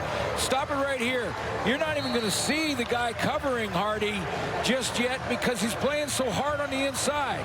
Actually, it's Dietrich Nichols on that side of the field, but you got inside leverage that you have to play when you're playing full blitz and zero coverage behind it. And Brett Lother with the point after. So for Justin Hardy, his 3rd touchdown of the season, and we already showed you he moved into 3rd all-time in Ottawa football history in receptions. That's a big one too. Red Blacks are dominating this game. They don't have as many points to show for it as they'd like, but that was 8 plays, 70 yards in 4:44 of time. And now it's a 26-9 lead. 2 keys in this blitz pickup is one for this guy right here to recognize it is coming again. Now they may be in show, they're not, they're going. So it's a full blitz. So now he's got to get it out of his hands, and Hardy can't just run a lazy double move out. He's got to get there. It's got to be a speed cut because now it's a timing issue. There's going to be a free hitter defensively. If that free hitter gets home and Hardy's not out of his break, it's an incomplete pass or worse. So well executed. On about the 4th or 5th time, we've seen that exact same blitz look and man-to-man behind it. 0, by the way, meaning no safety in the middle. Your man-to-man coverage across the board. Whatever happens from here on in, this is certainly the best the Ottawa Red Blacks have looked this season in game number 6. Offense looking sharp. And yeah, we haven't even factored in the goal to go at the 1 denied and the goal to go at the 10. Back-to-back drives where they didn't get any points out of it. They have a 17-point lead right now late in the 3rd quarter. With Lother in the kickoff, heading down for Babel, the 30. Cuts it back and a good tackle. Special teamer Lucas Cormier is the one to wrap him up the legs right at the 36. Let's have another look at that Red Blacks touchdown drive. Yeah, I think the key may be, as I believe the panel talked about, Keelan might got to start it, but the Greg Bell touches in this drive to just start getting the defensive front 7 for Winnipeg to start thinking again about him. And then Pimpleton on the outside. Again, another blitz pickup. And back-to-back full blitzes, and that's Jake Mayer saying to Ryan Dinwiddie, you saw it, you called it, we prepared for it, and we executed. There's Drew Brown over the middle there and completes one up near midfield, or passed it for Nick Dembski. And a good response in one play for a 25-yard pickup Winnipeg. Yeah, if you're Drew Brown now, you got to start taking some more, a little bit of risk and reward here and start pushing the ball a little bit. Not just because of the clock, but because Ottawa's defense is clamped down on these guys right now. Winnipeg's offense trying to wake up. Brown again. Another completion. Pokey Wilson turns it up, gets the first down. Down to the 35 of the Red Blacks. So a quick response looming here after a 12-yard gain.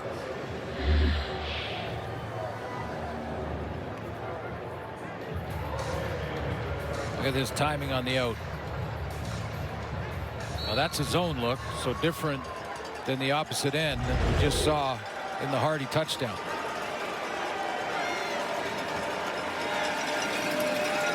This will be the last play of the 3rd quarter now. Taking the handoff to Oliveira, and wide open and caught. Tim White. The touchdown catch from Drew Brown last week, and has a first down there after a 19-yard pickup.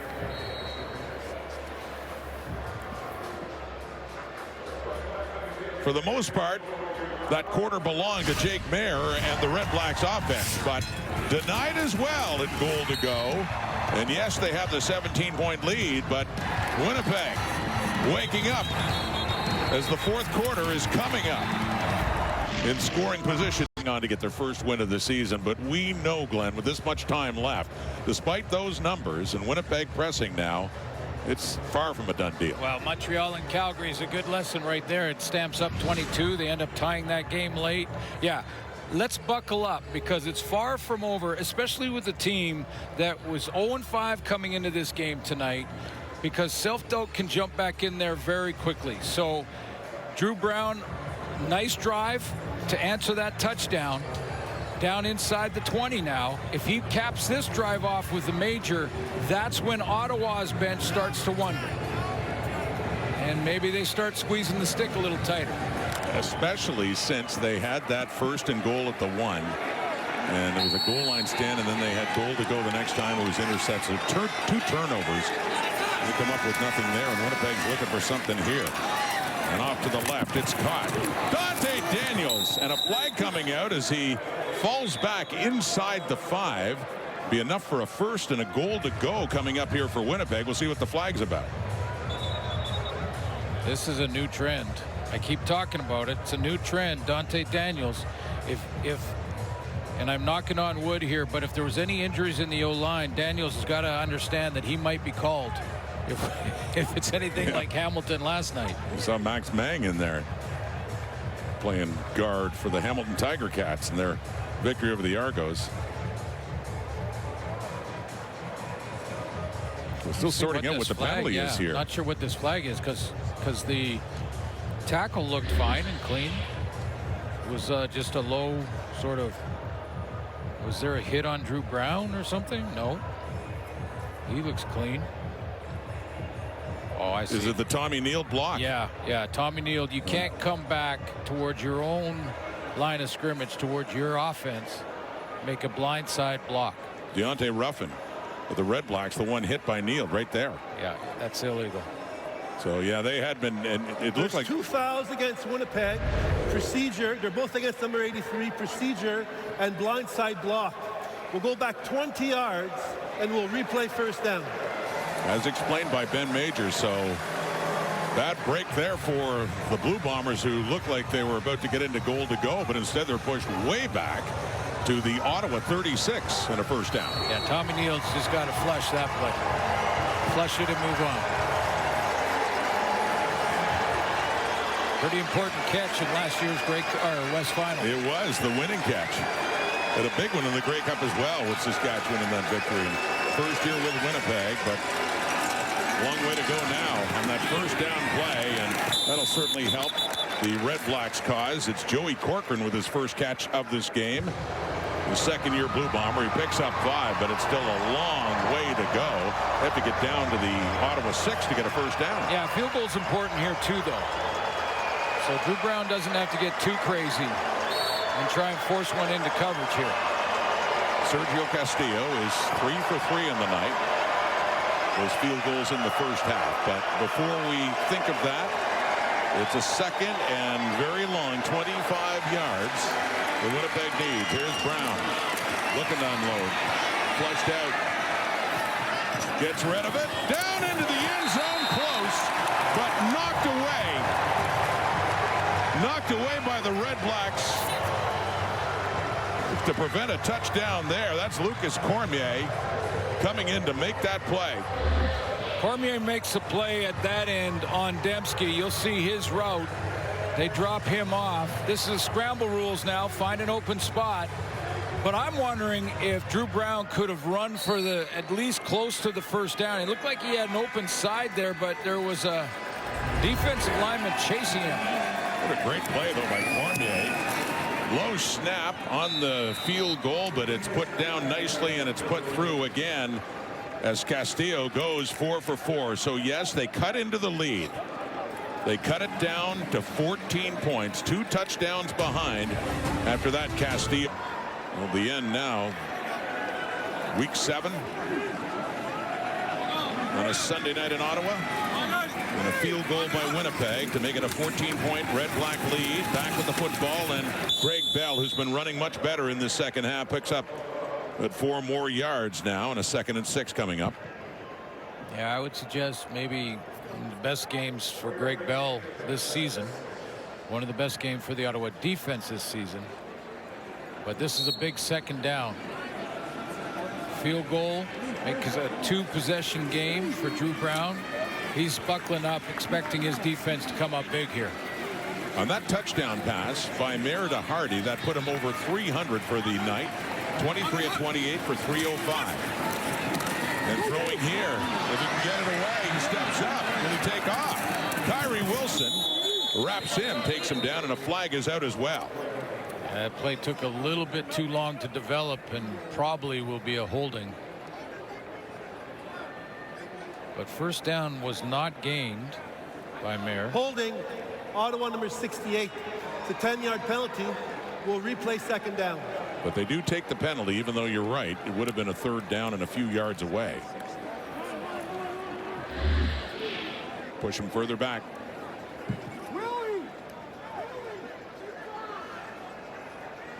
That's Jake Serezna in the bull rush. So back to the 34 now, and a 2nd and 16. Red Blacks 26, Bombers 12. Fourth quarter now. A little over 12 minutes to go. Underneath, caught by Eberhardt. He just does a spinorama as both Jones and Cramdy are involved in that. But a gain of only 7 for number 7 there, and Ottawa will have to punt it away. Tony Jones, Kyrie Wilson, and Retta Cramdy are having themselves a night. I mean, when drives have been snuffed out by the Winnipeg defense, it's because of those 3 guys most of the time. Cramdy's made some good plays on the run too. So first 2 and out for Ottawa, and first official punt now. Remember when Noah Getman punted in the first half, there was a flag against Winnipeg and the drive continued. So here's Trey Babel going to his left, picks up a block across the 40, and is hauled down a little bit past that point in time. The special teams unit of the Red Blacks, Drew Brown, coming on now against his old team with some work to do here and 2 touchdowns behind. One of my favorite moments in that game last week was Trey Vavel when he fumbled, got a couple of guys, his teammates, lift him up on the bench like Patty Neufeld, and then went 129, the redemption run on the missed field goal. Just great drama in that 5 minutes of football. That was incredible, especially when you consider Hiralahu had made the field goal, but Mike O'Shea had to call a timeout. Yes. And then the next time he missed it, and Vavel brought it back. What a swing for Winnipeg. Here's Brown. Open receiver, too. He's got White. Down inside the 45, approaching the 40. And a big first down for Winnipeg. Biggie to get the drive started. Drew Brown's that risk-reward ledger is now pushing more to the risk part of it. See the 3 or 4 defenders right there, but Tim White comes up with it. Just outside the 40 now. 25-yard pickup.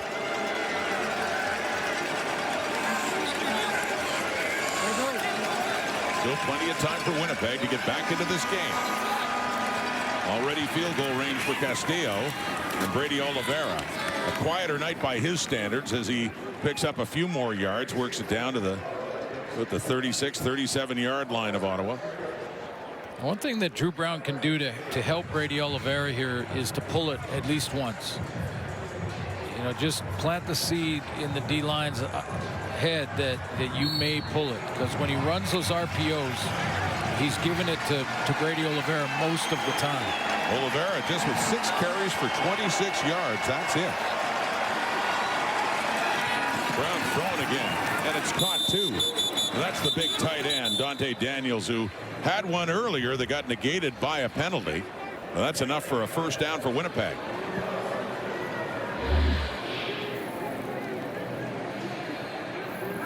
Spotlight on the big man. Good. That's playing from the shoulders up on that play. Recognize the defense. Sit down. Don't mind the higher throw either when you got a target like that. That's a big boy. Put it where only he can get it. First down. 6'6", 270, and can run. That'll help. Down to the 30. First and 10 Winnipeg. Brown to throw again. Stands in with time over the middle and down near the 10. Caught again by Tim White.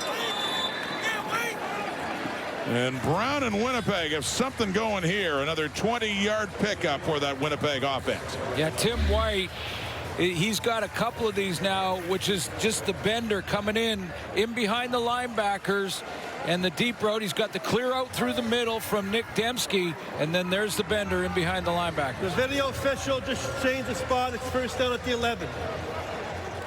Initially, they had it at the 10, would have been goal to go. So it is a 1st and 10 at the 11-yard line, and call it a 19-yard gain, where they spot the football, and Tim White, 5 catches, 76 yards, as Winnipeg again getting close. Wanting to finally find the end zone. That toss to Michael Chris Ike to the right. Big fullback hit by Michael Wakefield after he picks up about 4 or 5 more yards for the Bombers. Now they can or they can't get a first down. They can. Got to get down to the 1. Yeah.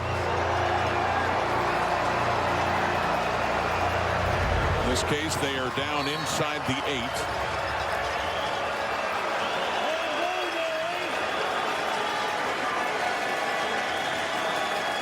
Halfway through the 4th quarter.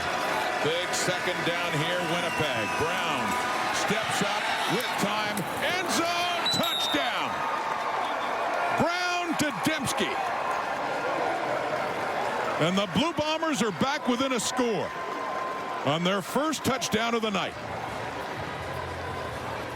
When the quarterback draws up in the pocket here, he starts to climb the pocket like Drew Brown does on this play. The DBs and linebackers are in a bind. If you stop it right here, DB's coming up, linebackers coming up out of coverage because they think, well, if we don't, he's just going to run in. That's how that opens up in behind you in a hurry. And the point after from Castillo. So finally, Winnipeg with a major score to make this that much more interesting on the 2nd touchdown of the season for Nick Dembski. From Drew Brown, 26-19. Ottawa still ahead. Climbs the pocket and finds Nick Dembski. And this is what I mean about a DB. You see how any underneath coverage is now chasing after Drew Brown because he climbed up.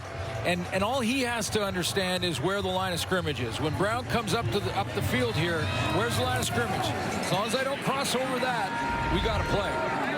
We get a driving kickoff here that goes out of bounds, and a flag comes out against Winnipeg and Castillo. Illegal kickoff out of bounds. Winnipeg, number 14. It's going to be first down for Ottawa. And it's going to help out the Red Blacks in their starting position after that 6-play, 65-yard drive by the Bombers to get this within 7 points. Yeah, Jake Maier needs to settle things down, give his defense a rest, and put together 2 or 3 first downs. And with that penalty, they'll scrimmage at the Ottawa 50. Drew Brown back in the nation's capital, which was home for 2 years till he was traded away less than a month ago. Coming back, starting for Winnipeg. And we got a ball game now at 26-19. Under 7 minutes to go. Little toss there to Piplin on the sweep. Looking for the edge on Evan Holm. And he gets up to about the 53. So not much. Still 2nd and long coming up here for Ottawa. Really good block right at the point of attack from Gino Lewis. Go ahead and run it, guys. Is this going to be sort of the fake underneath and then Pimpleton around the edge? But they need to get the edge, and they didn't from the pursuit.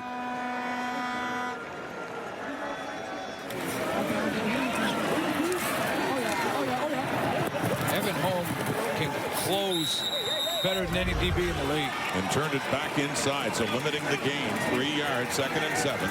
6:15 on the clock at a 7-point lead. 4-man rush, pressure on Maier, and they've got him, and a flag comes out late. The heat coming from Jake Serezna. On that 4-man rush, the Winnipeg D-line, and the flag and the punting unit is coming on here for the Red Blacks. Ottawa number 61. It'll be declined. Will decline the penalty. It's going to be 3rd down. Willie Jefferson and Jake Serezna. Well, when he talked to Britt, he said how much Serezna has helped. And when you see this twist in the middle, sometimes they'll put Willie Jefferson, take him off that DN position and put him in the middle. He gets a matchup on a different player, a center or a guard, and that little twist up front between Jake Serezna and Willie Jefferson works like it's drawn up on the board. I don't know with the stats if they share that one, but Serezna came in with 4 to lead the way, and Jefferson had 3. And they team up to take down Mayer, and they're going to be getting the ball back now. Noah Getman finally punted for the first time just recently. Only did it once in the first half, and that was a penalty against Winnipeg. It extended the drive. Momentum swinging in this ball game in favor of Winnipeg. Some tension here in the nation's capital. The Red Blacks are trying to hang on to get win number 1. Sideline, sideline, sideline. What's away, Reeve? Here's Getman.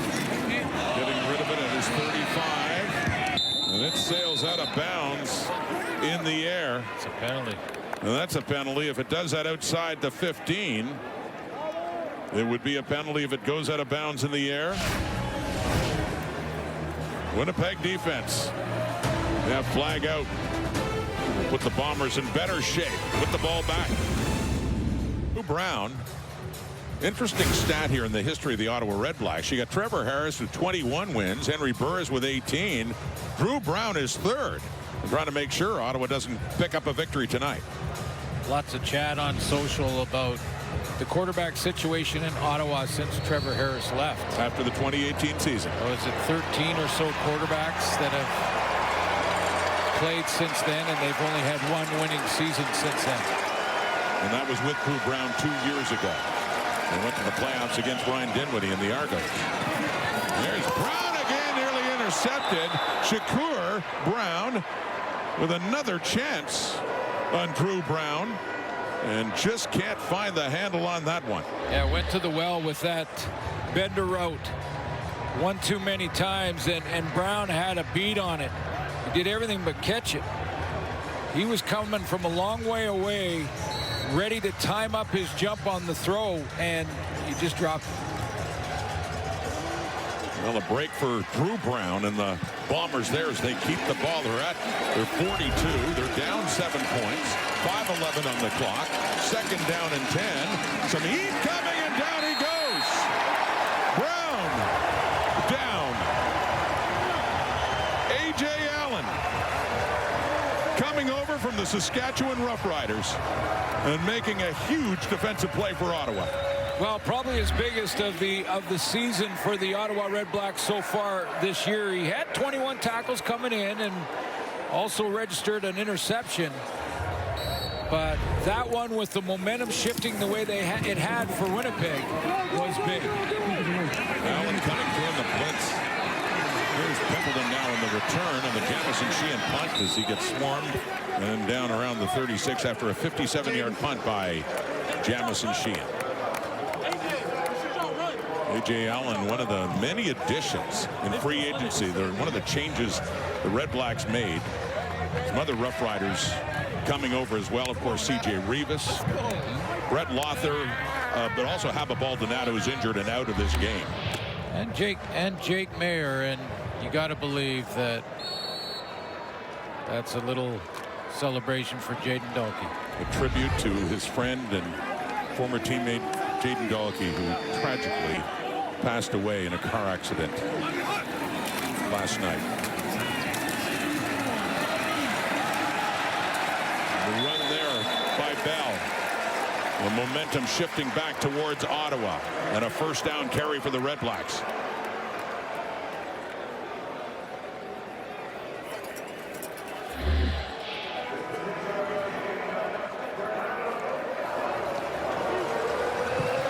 Boy, that's good line play up front. That's the big boys driving. Ottawa has run the ball better in this 2nd half and still hanging on to this lead. Love to at least make it a 2-score game again as we work it down. 3.5 minutes to go, but that time nothing. Michael Ayers is there to stuff up the run, and Bell right at the 50, and like a timeout being called for Winnipeg. Getting that timeout in before the 3-minute warning. Yeah. Yep. Use it or lose it, and Get the timeout. Make sure on this crucial 2nd and long. You've got the right defense with the right personnel. Get the ball back in his hands. And now these are the moments that good teams find a way. Teams that have been struggling continue to struggle. Let's see if Ottawa can change that. I mean, pressure more on them in this moment, even though they have the lead, if that makes any sense. It does. I'm sure they're feeling it. Just given the circumstances coming in, desperately needing a victory. 2nd and 10. Ottawa 50. Some pressure and coming back to the football and hit right away. It's incomplete. That was Moxie. And the coverage there for Winnipeg and timed it up perfectly. Yeah, he did. He's made a couple plays tonight. Can add him to this defensive effort for the Bombers, and he steps up. Nice drive downhill on the football. I don't think Pimpleton had it long enough to make that a catch and fumble. They blew it dead immediately. Getman standing at the 35. One-score game, heading down to the 3-minute warning as it is whistled down there now. 3-minute timeout. Ottawa trying to hang on. They're about to send the ball back to Winnipeg, looking for the comeback. Can the Red Black battle for first in the West with the Elks and the Riders? Friday Night Football, Stamps, Bombers, Argos taking on the BC Lions, and the Ticats coming off a win against Montreal. But it starts in the Thursday night at Mosaic Suits, and what is bound to be an extraordinarily emotional night, and just the heartbreaking news today. The death of one of the Rough Riders defensive players, Jaden Dahlke, killed in a car accident last night. Our condolences to Ryan and Shannon and the rest of the Dahlke family and all the friends and teammates, and that's going to be tough. Very. And what a tragic, heartbreaking. To them, to the family, of course, and the friends, and the Riders as well. And what a difficult time for the Saskatchewan Rough Rider Football Club. Just awful.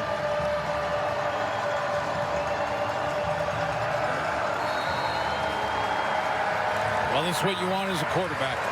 Drew Brown. You want 2 minutes left, the ball in your hands, and a chance to go tie the game. And a chance of revenge. I mean, he wasn't shying away from it. He'd love revenge against his old team. Has a chance after 3 minutes. Down to score. Knocked away. Tim White. And looking around for a call on that tight coverage by the safety, Alonzo Adai. Incomplete. I don't think that Michael O'Shea is going to throw the challenge flag here. Not because he saw it cleanly or whatever. He just saw Tim White, who was in the slot back spot and running a bender on his own. Well, now he might challenge that because it looked like he was early. Looked like Adai did arrive early there on Tim White. And the discussion with Ben Major with that challenge flag out. I'm not sure that he's. I'm not sure he's is challenging the last play. They believe there should have been a defensive pass interference. The play will be reviewed.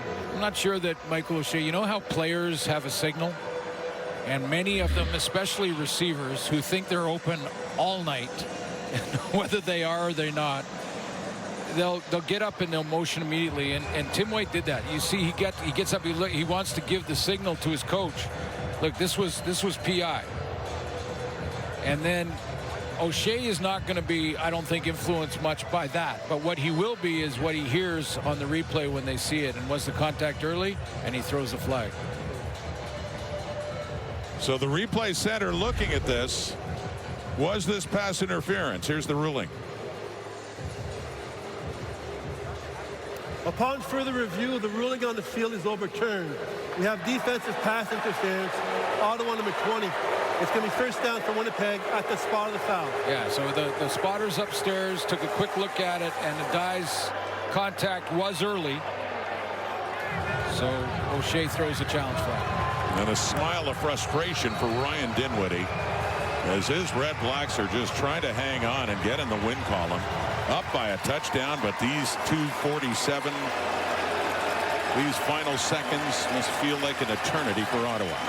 As Brown, the old quarterback, has the ball, and in behind, Pokey Wilson coming in. Little mix-up as that falls incomplete.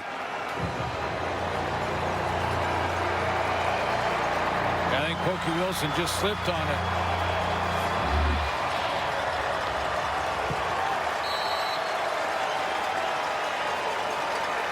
was to put the brakes on and come back and lose his footing. Up at the Winnipeg 48. Jake Maier off on the side and just watching. His old teammate goes to work here. Brown. And it's complete too. In the Ottawa zone. Down to the Red Black 46. It's Tim White. Drive continues after a gain of 16. Boy, we've been calling Tim White's name a bunch in the last couple of series for Winnipeg. They've found something. A hole in this defense on those bender routes to get him open. And there's a crowd around him every single time, but they're not getting there. 2:29 and counting for Brown. Again, caught again in behind, right at the 30. Tommy Neal with it. Another first down for Winnipeg. Nick Dembski flies through this as a decoy. He's out here and he's going to just absolutely put the burners on to try to pull coverage with him. And the only reason he's doing that, he knows he's the decoy. He's trying to hold the safety, Alonzo Adai. There goes Dembski. He holds the safety. His teammates open. 16 more yards down to the 30 and a first down. Quickly again. Knocked at the line, but still caught by Wilson, who picked up 5 yards. And his furthest advancement there, down to the 25. Someone got their hands up at the line.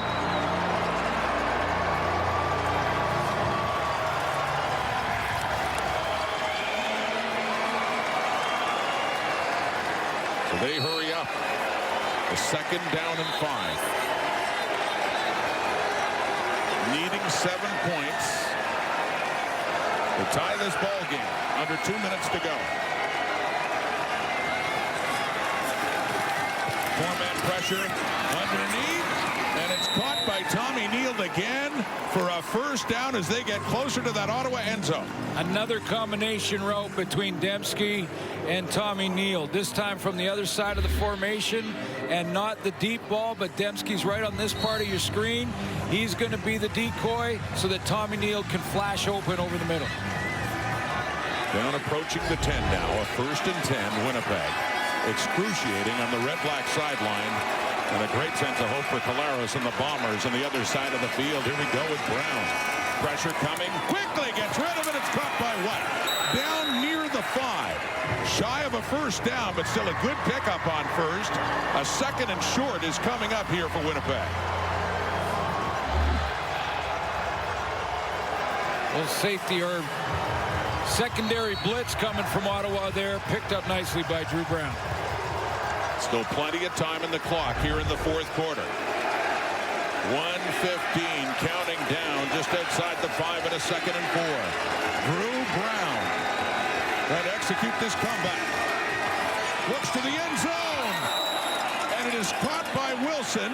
Shakur Brown says no, and it is waved down as an incomplete pass. Wilson thinks he caught it. Looked like he caught it initially, and they would have 1st and goal here. Maybe even a The touchdown. previous play is under automatic review by the replay center. So the question is, it is a catch. It's just, is it a touchdown? You saw the ball underneath his.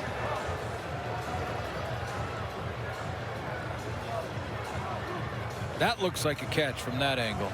It does look like a catch. It looks more like the issue. It's either 1st and goal or a touchdown Winnipeg. If he had possession, breaking the plane of the goal line.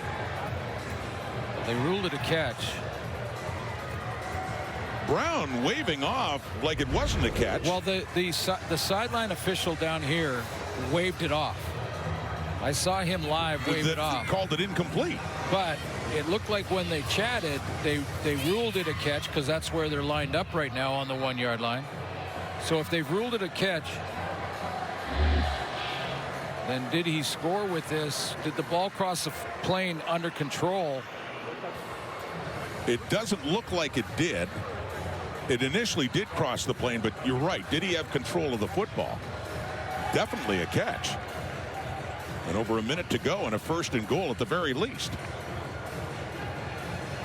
Now you know Jake Maier is looking at the clock down on the 1-yard line saying need if they do finish this drive, give me 45, 50 seconds. Get in field goal range. Here's the ruling.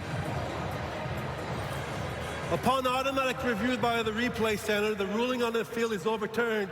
We have a touchdown for Winnipeg. Touchdown Bombers. Brown to Pokey Wilson. A point after from tying this ball game.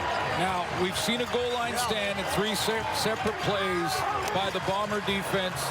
It's possible, but this might be the best scenario for Ottawa in that they're going to tie this football game with this extra point. Because time on the clock changes now. That would have been if they're on the 1-yard line. They're going to eat up another 20, 30 seconds. For all the kicks of Castillo tonight, there have been many. That's the most important one. The point after to make it 26-26, 1:03 in the clock for Jake Mayer, as the Red Blacks hope they have enough time to work it down and get the winning points in this game before they need overtime. Minute 3 is plenty. Depends on the return is going to be a big part of the equation here. And then that Winnipeg defense that has played a very good game throughout this game. They had the goal line stand, good against the run for most of it. 17 unanswered points for the Blue Bombers. You have to think if Ottawa does not win this game tonight, they'll be wondering what might have been to start the second half when they twice had goal to go, when they had it at the 1 and couldn't punch it in, and then another time when there was an interception. Yeah, no question. And this quarterback duo, who gets the final say? Who gets the final word here? The duel has gone back and forth. They don't play obviously against each other on the field. But boy, this game. But that was the story. For more reason, yeah, absolutely. As you put it well, Drew Brown wants to prove him wrong.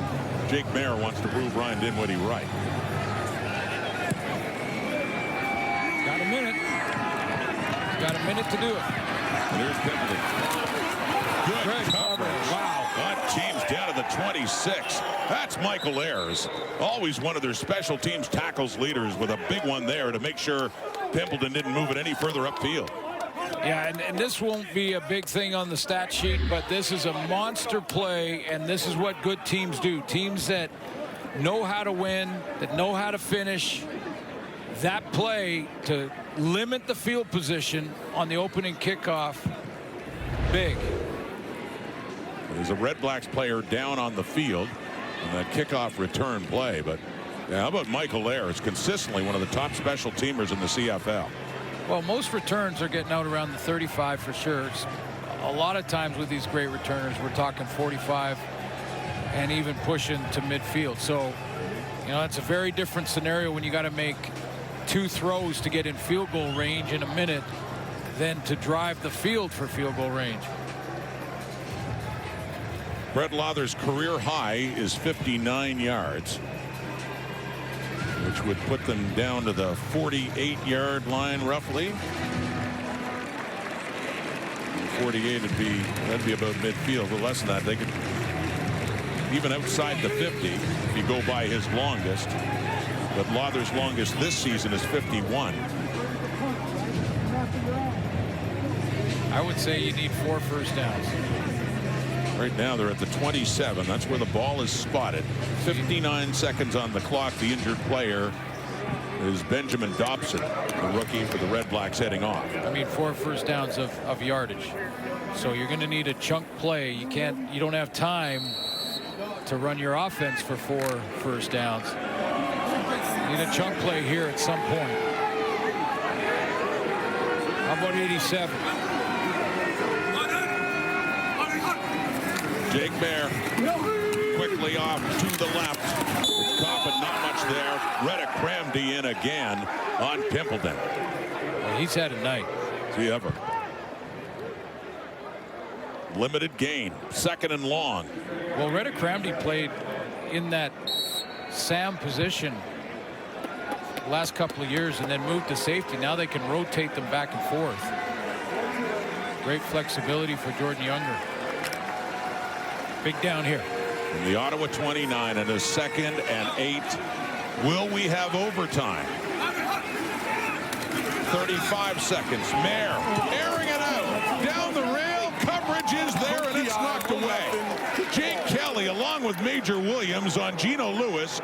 It was Kelly who had the interception earlier in the half to deny a touchdown for Ottawa or any points on the board, and makes a play there as well. Yeah, basically a cover two-man concept here with Major Williams playing man-to-man underneath, but he knows he's got a guy over the top in Jake Kelly to help. There's 2 deep defenders helping on any deep ball, and man-to-man underneath. Tough to get a throw in there.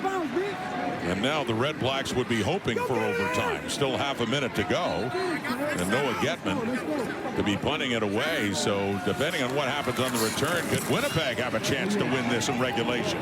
Trey Vavel, you know what he can do. Needs a big return here.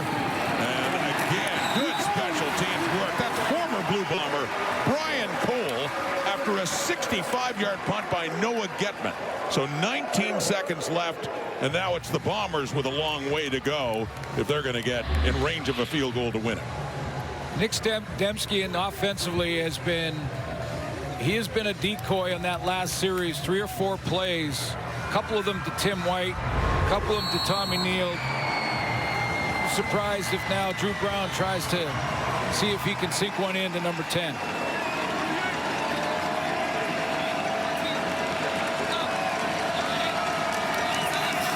Drew Brown, 18 seconds. Short pass, and the hit by Casey on Oliveira, and the ball falls to the turf. Incomplete. 2nd and 10, 13 to go. Looking more and more like overtime is looming. What a night here in Ottawa. In the 200th career game as a head coach for Mike O'Shea up against Ryan Dinwiddie. Trying to end the winless start for the Red Blacks in 2026. Not over yet. Just a running play. Playing for OT. Yep. On the road, just came back from 2 scores down. 14-point deficit eaten up. On the road. Basically got some momentum. Play for overtime because you don't want to make a mistake and a turnover down here. Drew Brown in this game did have a rough patch, especially to start the second half. His numbers now, though, 23 of 36 for 281 and a couple of touchdown passes here in this second half to lead Winnipeg back as the clock hits zeros. And that's it for regulation time. They will play on.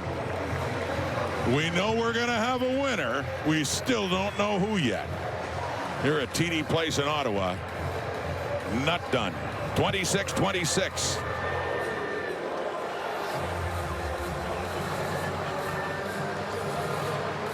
You know, when you look at this 4th quarter, it really slants in the way of the Winnipeg Blue Bombers. That was an interesting. They had a penalty on that play and decided to, take the 3 points, made it a 4-point game. Still 2 possessions, or 14-point game, 2 possessions, and then Drew Brown with 2 good drives. Finish it off with a couple of touchdowns, and it's a tie game. And think about the 2 and the importance of these 2 quarterbacks.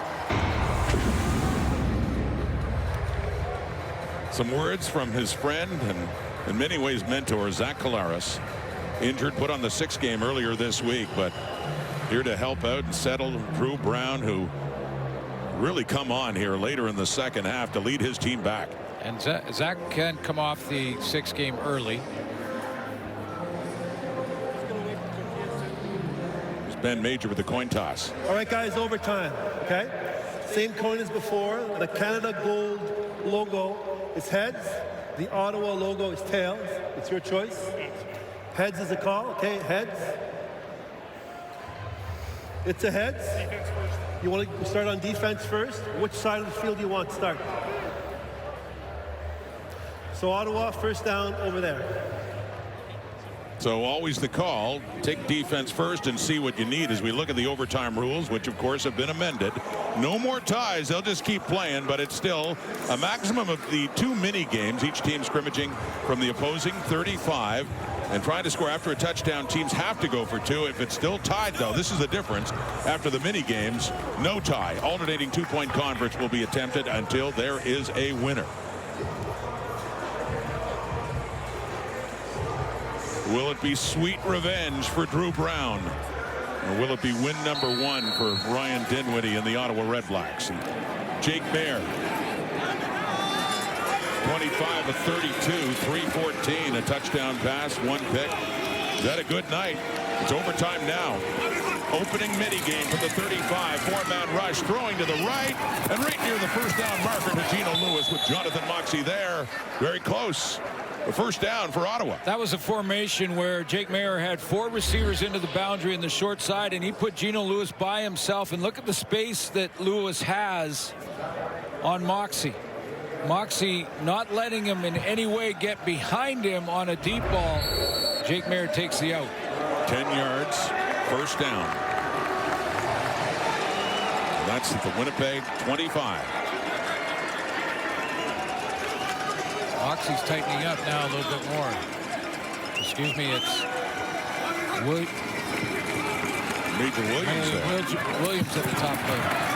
Goes left and staying in bounds. Keelan White looks like, another first down, 13-yard pickup there as Ottawa moves closer. Yeah, that's a big one. It was a wide field, so it's Major Williams out there on that side, and he tightened up on Gino Lewis. So what does Jake Mayer do? He goes right back to the opposite side of the field to Keelan White.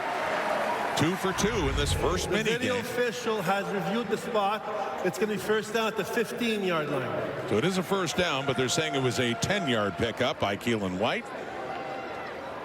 They reviewed that, so there they are at the 15. They can get to the end zone, but a lot of pressure on Winnipeg to do the same. Underneath, caught down at the 10. And that's White again. This is right where Jordan Younger throughout this game has sent that pressure package. And when he sent the pressure package early in the game, it caused problems for Jake Mayer. Then in the 4th quarter, he had the touchdown to Hardy off the pressure. What does he come with here? He started at the 35, got 10 to the 25, 10 more to the 15, and 5 now to the 10-yard line and a 2nd and 5. Mayer, pressure, trying to escape, rolls way back, and there's a throw it away, and the closest one to it is Bell, who got a hand on it, but incomplete. 3rd down and 5 coming up here for Ottawa. And the field goal unit will come on. So you're right. Like when you win the coin toss in overtime, you're taken to play defense first, so you know what you have. But that gives Jake Mayer a chance to put pressure on Winnipeg with the major in the first set. Doesn't get it. Field goal now, advantage shifts, and that's why you take defense first. 4 for 4 in the night for Brett Lother. This one from 17 away. And the initiative is taken by Ottawa, albeit with a field goal. So a 3-point lead, and see how Winnipeg responds here when they get the ball for the first time in overtime. Now an interception ends it. Touchdown ends it for Winnipeg.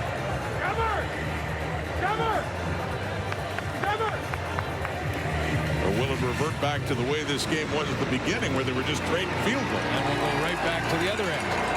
Try it again. The difference this year, though, with the rule change, there will be a winner. No more ties. Drew Brown of Winnipeg in overtime against Ottawa. And on the ground to Brady Oliveira. Breaks through. Oliveira inside the 20. Down to the 15. His biggest carry of the night at the most important time of the night. Pokey Wilson is going to pull some of the linebackers' attention when he comes through the formation here. And then the patience of Brady Oliveira. Where's the block sets up? Where's the angle? Where am I going to cut off my offensive lineman? Right off his backside right there. And away he goes. Big run. You know, the Bombers had loved this for Drew Brown. The ground again, and not this time, though, as Ottawa has it stuffed up for about another yard for Oliveira. So Tim White has been the go-to guy in the fourth quarter here, with Dembski and the combination routes that they've been running together. Big second down coming up. It's a 2nd and 8. Brown could look to the end zone to win it. Could look underneath to get the first down and go first to goal, but Brown with a chance to stick it to the REDBLACKS. Savoring the opportunity. Pressure coming. There's a look to the end zone. One-on-one coverage and nearly ended there by Deontay Ruffin. Had he caught that ball, it would have been over. Either way, it falls incomplete. 3rd and 8. And now it's Winnipeg with a chance to tie it and keep this going. He's been the guy. He's been the guy in the fourth quarter, Tim White, that Drew Brown has really leaned on. He's got the corner route and the one-on-one with Ruffin. Good position. Doesn't draw the penalty flag. If he catches it, it's over. That close for the newest Ottawa REDBLACK, just in his debut with Ottawa. That close. So also 4 for 4 in the night. Sergio Castillo. The tie it and play on. Out, down, kicked and through. And we keep going. They trade field goals in the first mini game, and now another mini game coming up. And if it's tied after that, that's when the new wrinkle for the Canadian Football League in overtime will kick in. Yeah, 2-point converts back and forth.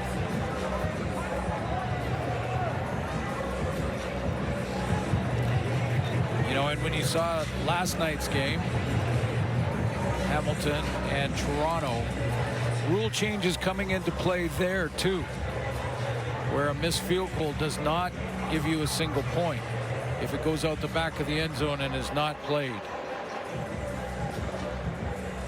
Argos Hairolahu missed. Hamilton wins. And, you know, talk about games for quarterbacks that can be career changing. I might rank that one for Trey Ford up as one of those career changing type of games. And for Jake Maier, I think this next overtime set could be very important. I'm not talking about immediate moves, but the importance of this game can't be overstated. They switch ends. Drew Brown now. Winnipeg starts the second mini game. Down and caught by Dembski inside the 20. Tries to turn it back. They blow the whistle. Down to about the 16. So Ottawa started the first mini game, and this time it's Winnipeg that starts, and Ottawa will get to see what they need. Drew Brown wanted quick game there and didn't have it, so he gets outside. That's a tough throw to make.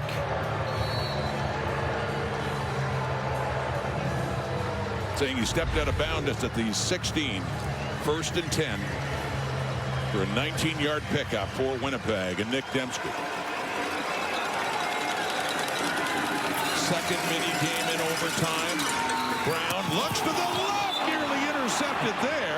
Now that, of course, would not have ended it, but Shakur Brown would have given Ottawa a great chance if he could have hung on. It would have gone to the REDBLACKS, who just would have needed a field goal.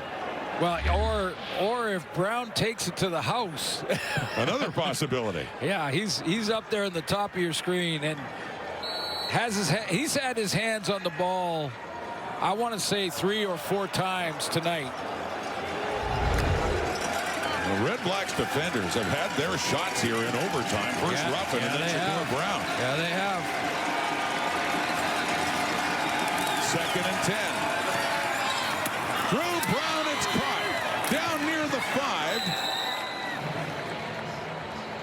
Right It looks like right at the marker for Tommy Neal. It looks like another first down. It is a 1st and goal coming up, Winnipeg. Yeah, that's heads-up play by Tommy Neal because he knows exactly where the first down marker is. He pushes his defender up and then comes right back to that marker, and Drew Brown just has to try and get it to him.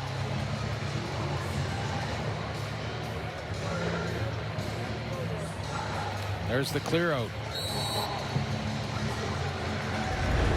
Tommy Neal certainly knows big moments like this. You mentioned that West final a year ago with the Saskatchewan Roughriders, and the catch that won it got them into the Grey Cup.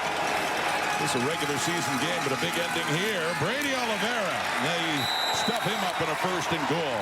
Nicely done up front by the Ottawa defense.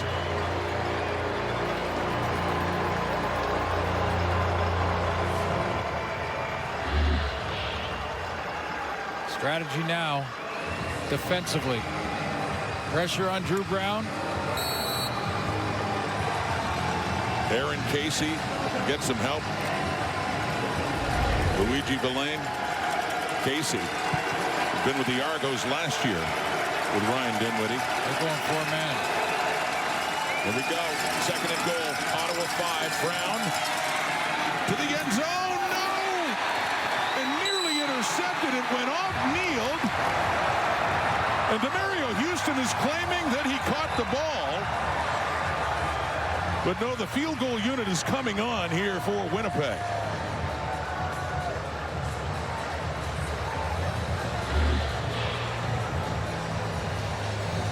Just 3-man pressure from Ottawa.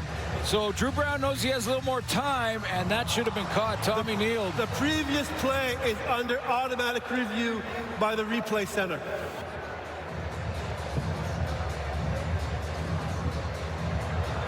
Neal can't find the handle. Here's Houston, the ex-Bomber, coming in.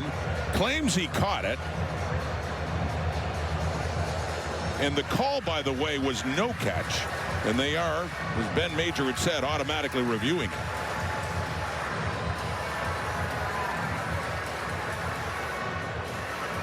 Boy, it's hard to tell whether his hands were under it or it touched the turf there, because both hands were in position. But upon automatic review by the replay center, the ruling on the field stands.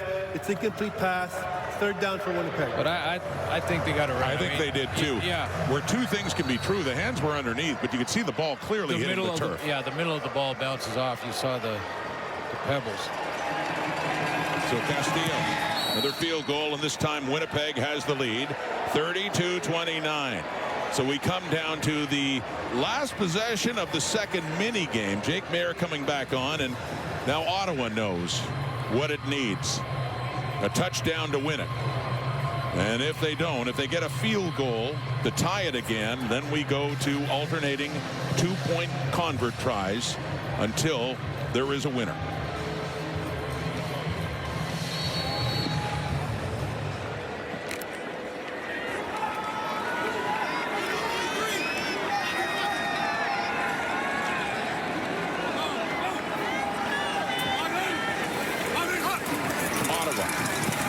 Jake Maier tosses it off to Bell, and not much there.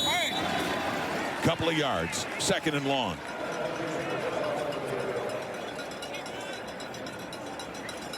Also important play here.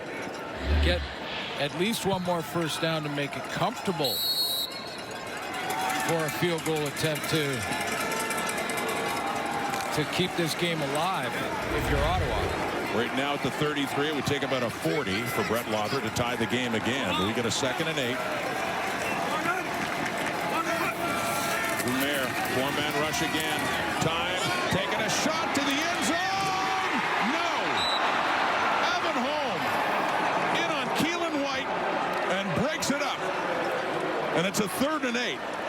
And the field goal unit coming on for Ottawa. And this isn't a chip shot, but this is outstanding coverage and closing ability by Evan Holm. Mentioned it earlier about 2 series ago, how quickly he can close. It may look like you're open for a second as a receiver, but he'll close that gap and get the hand in there. What a defensive play. So Noah Getman will put it down at the 40 for Brett Lother, who's had a perfect night, but needs another. Right down the middle. Absolutely perfect. Tied again at 32, and now the new part. The rule change this year in the Canadian Football League. We've seen overtime earlier, but this one is going to the 2-point tries to make sure one team walks away with a win. So it appears that they will continue to alternate. Jake Mayer is heading on the field. So do they go first in the 2-point rally? They stayed down at the end they just finished on. New territory for the Canadian Football League. You know, we saw it last night with the missed kick by Liram Hairolau that went out the back, and what would have been a rouge, no more. So at this point in time, we're staying at that end. We're going 2-point convert attempt after 2-point convert attempt until there's a winner. Winnipeg had the first choice. They're choosing to go on defense. Ottawa is now attempting a 2-point convert. And if Ottawa gets it, Winnipeg will have to get it. And if Ottawa doesn't, Winnipeg will have a chance to win it. And they just keep going. And when the rule change was made, you got to believe that these two coaches spent a lot of time in practice working on 2-point converts. Not because they were going to do it a bunch in regulation, but for this exact scenario. Under the old rules, this game would be over. It would be a tie. CFL was tired of ties. They were tired of missed kicks. Still awarding a team with a point. It's been an interesting weekend to see the change. As Ottawa's dream of getting into the win column continues now with the first 2-point convert try. Jake Mayer to throw. Lofts it into the end zone. The coverage is there. Gino Lewis, though, hauls it in. How did he catch that? How on earth did he catch that ball? How did he catch that? Well, you were saying throw it to Lewis, throw it to 87. My goodness, he was well covered. Up there at the top of your screen, it's almost a double team. Mox has got him, and Holm is closing over the top, and somehow between the two of them, he comes up with it. That is amazing. The catch by Gino Lewis at a time when the Red Blacks needed it most. That's my playbook. 87. Number 87 is that's the play. And win number 1 could be just one play away now. Bombers need to get in the end zone or it's over. Pressure on Brown, but he does get it in. Clutch play by Drew Brown to Pokey Wilson. And we play on. How about Drew Brown, ice in his veins, just saying, no, no problem, no problem. We got our shot. We'll just go another round, and now the Bombers will go first this time. Well, everyone was cheering on the Ottawa bench and in the stands. It's now Ottawa's turn. Drew Brown just stepped back and said, no problem. He hit Wilson. It's now Ottawa's turn to attempt the 2-point convert. Ben Major saying it's now Ottawa's turn. So they're alternating. They are. I'm starting again with Winnipeg starting. But the biggest question of the night is it finally Ottawa's turn to get a win. This is a game that just won't end. A frustrated Ryan Dinwiddie. Yeah, I think he's upset about the order. I think he wanted to put his defense out here for this next one, thinking they started the 2-point convert back and forth. So do the Bombers start this time? And with Ottawa's choice, looks like they are Winnipeg's offense now. Okay, so that's right. These are uncharted waters, right? Their 2-point convert now. Yeah. So that's the thing. It's like we're figuring this thing out. Well, he was upset about that. Went to make sure he got the attention of the officials because he wants his defense. Defense gets a stand, then they can win with a 2-point convert next. If they don't, they still got a chance to go again one more round. And remember, these are just one-play drives. You either get in the end zone or you don't. It's over. And the other team tries. In this case, Winnipeg goes first. Then White. End zone look. Got it again. Similar play. And in for number 82, Gavin Cobb. What a time for his first catch of the night. Gavin Cobb working off here, and that was a zone look from Ottawa. The 2-point convert try. So Jake Mayer comes back on. Not sure about that one. No, then you gotta lock down and Wide open. Tighten up, yeah. Lots of space inside there. So Jake Maier, and now the Red Blacks need to get into the end zone or it's over. And Winnipeg wins. This is tense.